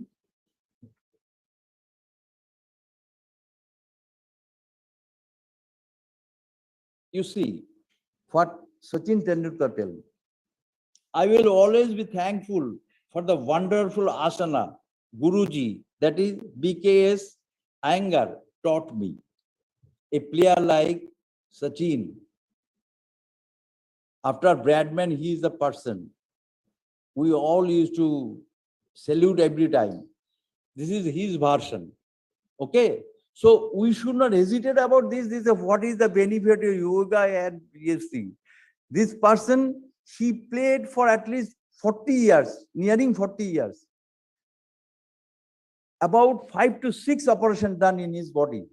5 to 6, remember. Then once again, he has got a very bad type of low back pain. Very bad type of low back pain. And while playing cricket, bowling, batting, fielding, everything, if you have back pain, then you can't play properly. With all these things, he has got tennis elbow, go for surgery. He has got the shoulder problem, gone for surgery. Everything done and played for about nearing 40 years. And this is quote, I will always be thankful for the wonderful asana Guruji taught me. That is the importance. Then you can see, this is practicing those asana helped me a lot throughout my career. And when Sachin used to tell all these things, there is no doubt about it, it gives this thing in proper way, right? Next, you can see, he is the famous sports person, practice yoga. A former Australia opener, Justin Langer, took to yoga during his team tour of India in 2004, making a visit to Pune, Iyengar Yoga Institute. He was there in 2004. To always salute Sachin Tendulkar is the god of cricket.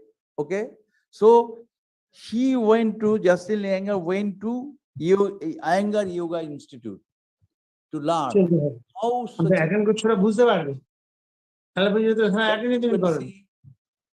this is, our famous player. We enjoy his batting every time. If he stays in the crease for 15 minutes or 20 or 25, then he will give you the entertainment. He's the best performer he can do. And he is also the Indian opener Shikhar Dhawan has several years been a yoga practitioner. If you go for this thing, you'll have to do proper way. Then Ryan Giggs. He is a 35 PFA footballer of the year 2009, 10 league titles, 4 FA Cup winner medals, and 2 champion of the league medals, and over 700 appearance for the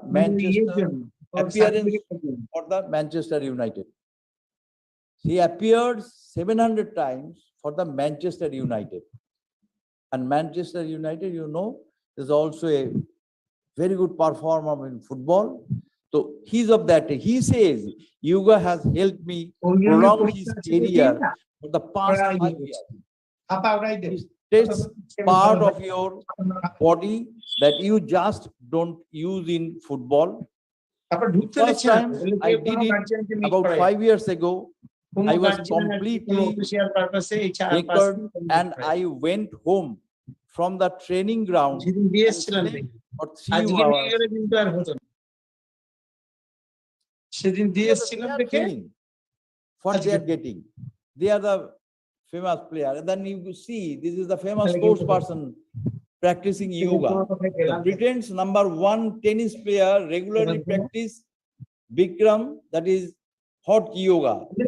Being tennis player, we got very stiff, especially changing the surface a lot in the off season. And when you are doing a lot of training, it's a great way of getting the use to the heat and also improving your flexibility.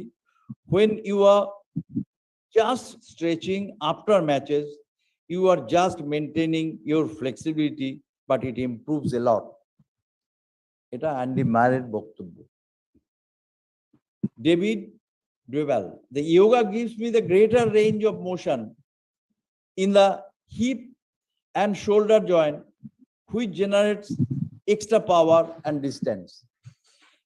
এই খেলাটা হয়তো অনেকে জানেন, this is a very tough game.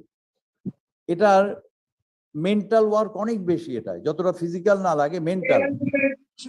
When you are pushing that ball, that will go there in a hole. Concentrating your mind in that way is very difficult. And concentration also needs your physical fitness. Next, there are some, we are avoiding all these things, but if you learn it from there, this is 6 weeks yoga certificate in sports coaching conducted by Sai.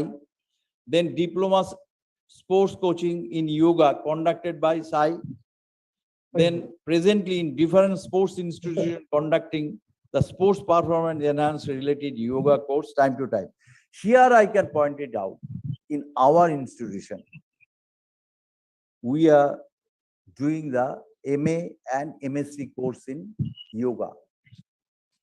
Yoga is very serious to us, and we are in belief that if we can do yoga for our players, if we can popularize it, then we must get our result in future. That's why we never go for 6 weeks or diploma or certificate. No, come and you go for a thorough study.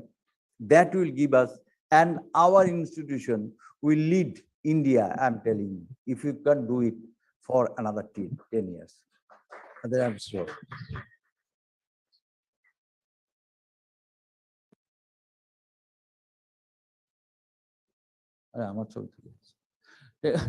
Okay, this is what in short, but I'm telling everybody is hungry for 1:30.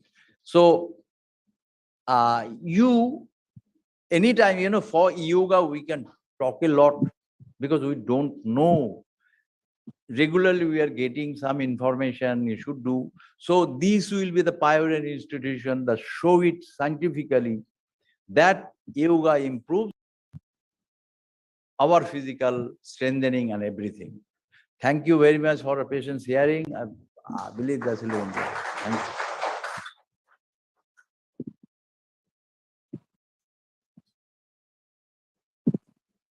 Thank you, sir. The last speaker is our Professor Shubhadeep Pal. Very interesting topic. He will talk about consciousness. I hope you are awake.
Respected pranams to the Maharaj and my colleagues, and hi to my dear students. So we are already late and we are all hungry, so I'll keep it brief. So today we'll talk about the neuroscience of consciousness. So my name is Shubhadeep Pal. So I'm an assistant professor here.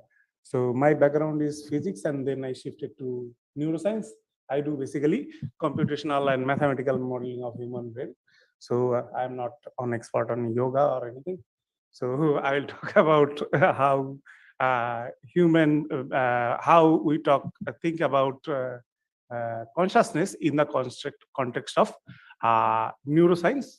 And this notion of consciousness will be vastly different from the notion you get from the scripture. So I have prepared you. I think I have prepared you enough what you are going to get. So today we'll talk about how the neurobiological view of consciousness helps us to diagnose a disorder of consciousness in clinic. So what is consciousness? So in the context of neuroscience, consciousness is consciousness deals all those things like sensory, the touch, vision, and all those things, attention, our memory. What is memory? We can understand that our ability to remember things, our motivation, and so many things. So all those things together in neuroscience we call, if somebody is functioning, having all those functions normally, then that person is conscious. So as I told earlier, so not necessarily, there is no well agreed definition of consciousness, and different school of thoughts define consciousness in different ways, and there is no well agreement. So I'm not talking about any other school of thought. Here I am talking about the neurobiological understanding about consciousness, and which may not agree with the other notions as well. So I'm very clear at the beginning. So but here, to declare somebody as conscious, you'll have to assess so many things. So if you want to do that in the clinical situation, that will be very difficult. Consider an emergency situation when somebody had some accident and all. So you'll have to process things faster. So not necessarily we have the luxury to test all those functions in a human brain related to the human body and brain and decide whether he or she is conscious or not. So we go for a shortcut. So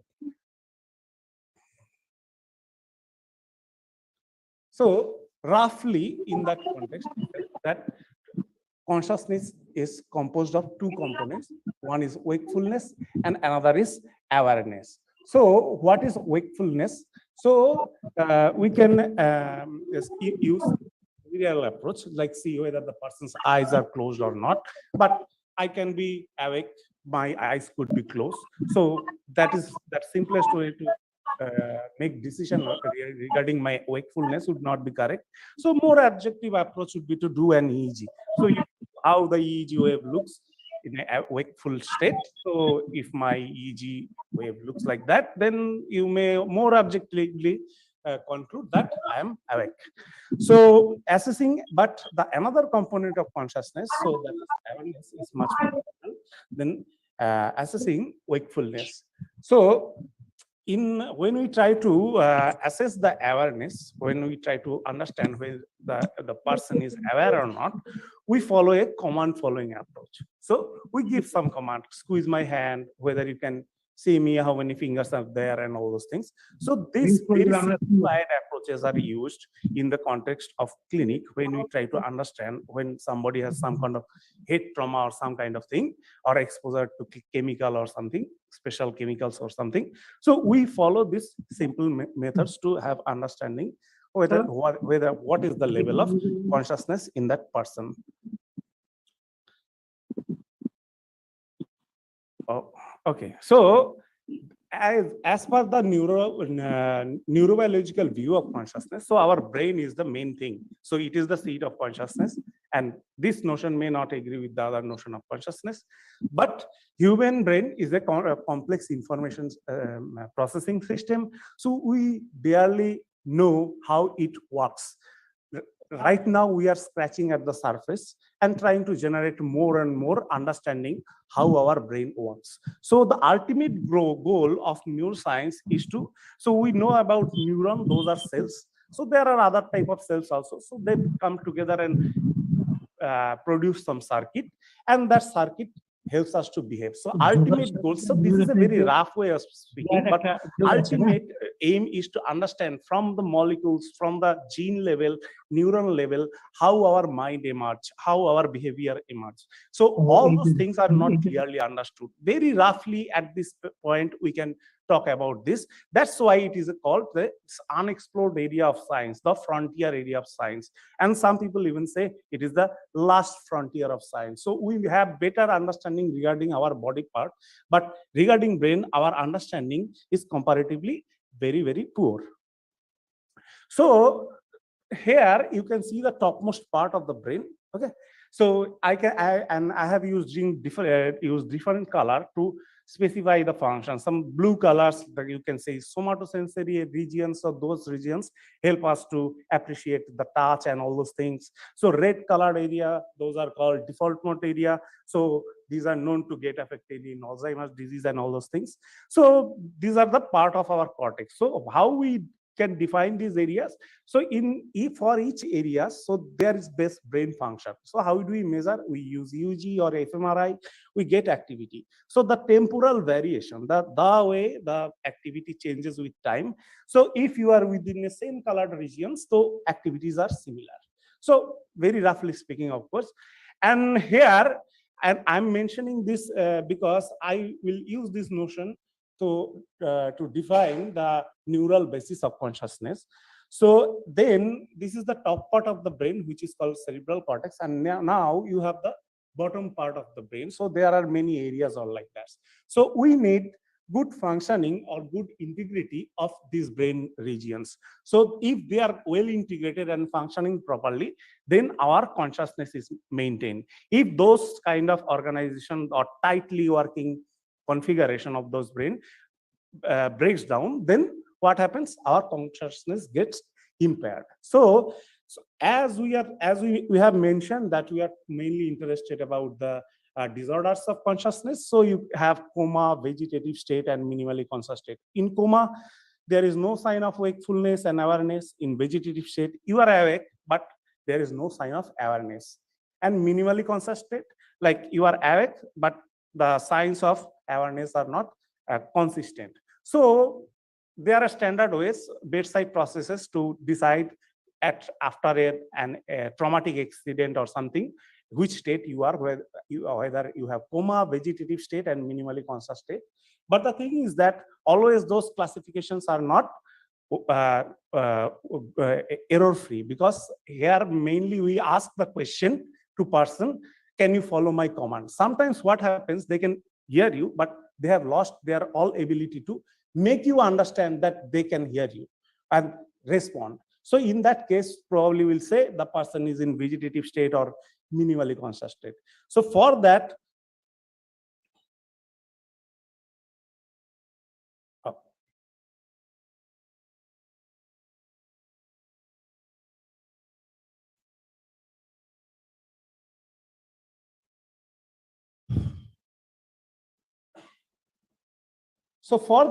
we so to avoid that kind of misdiagnosis, we can use a technique called fMRI. Okay. So as I mentioned, I was talking about that sometimes although people can understand your instructions, but they fail to respond to your command. So if they fail to respond or make you understand that they understood you, so in that case, mostly we'll consider the person is in a vegetative state or minimally conscious state. But that is not true, because they could hear you, but we could not understand that they could follow us. But in this context, if you do fMRI and the person is not responding, but you are giving them instruction to do something, like imagine you are playing tennis, or imagine you are roaming inside the room. So here you can see some of those patients which were characterized to have vegetative state or minimally conscious state in standard clinical state. We can see they can follow your command and do all those tasks. So that's how the neuroimaging is helping us to understand the clinical context of human consciousness using different sophisticated tools. So I think that's it for today. Now we are ready for lunch.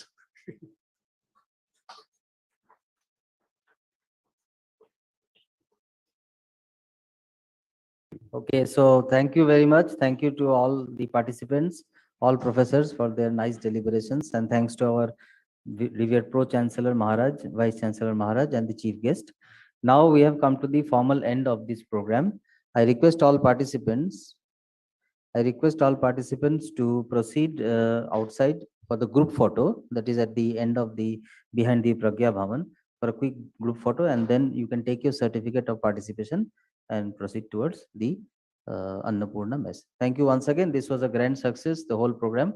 I thank everybody for participating. Namaste.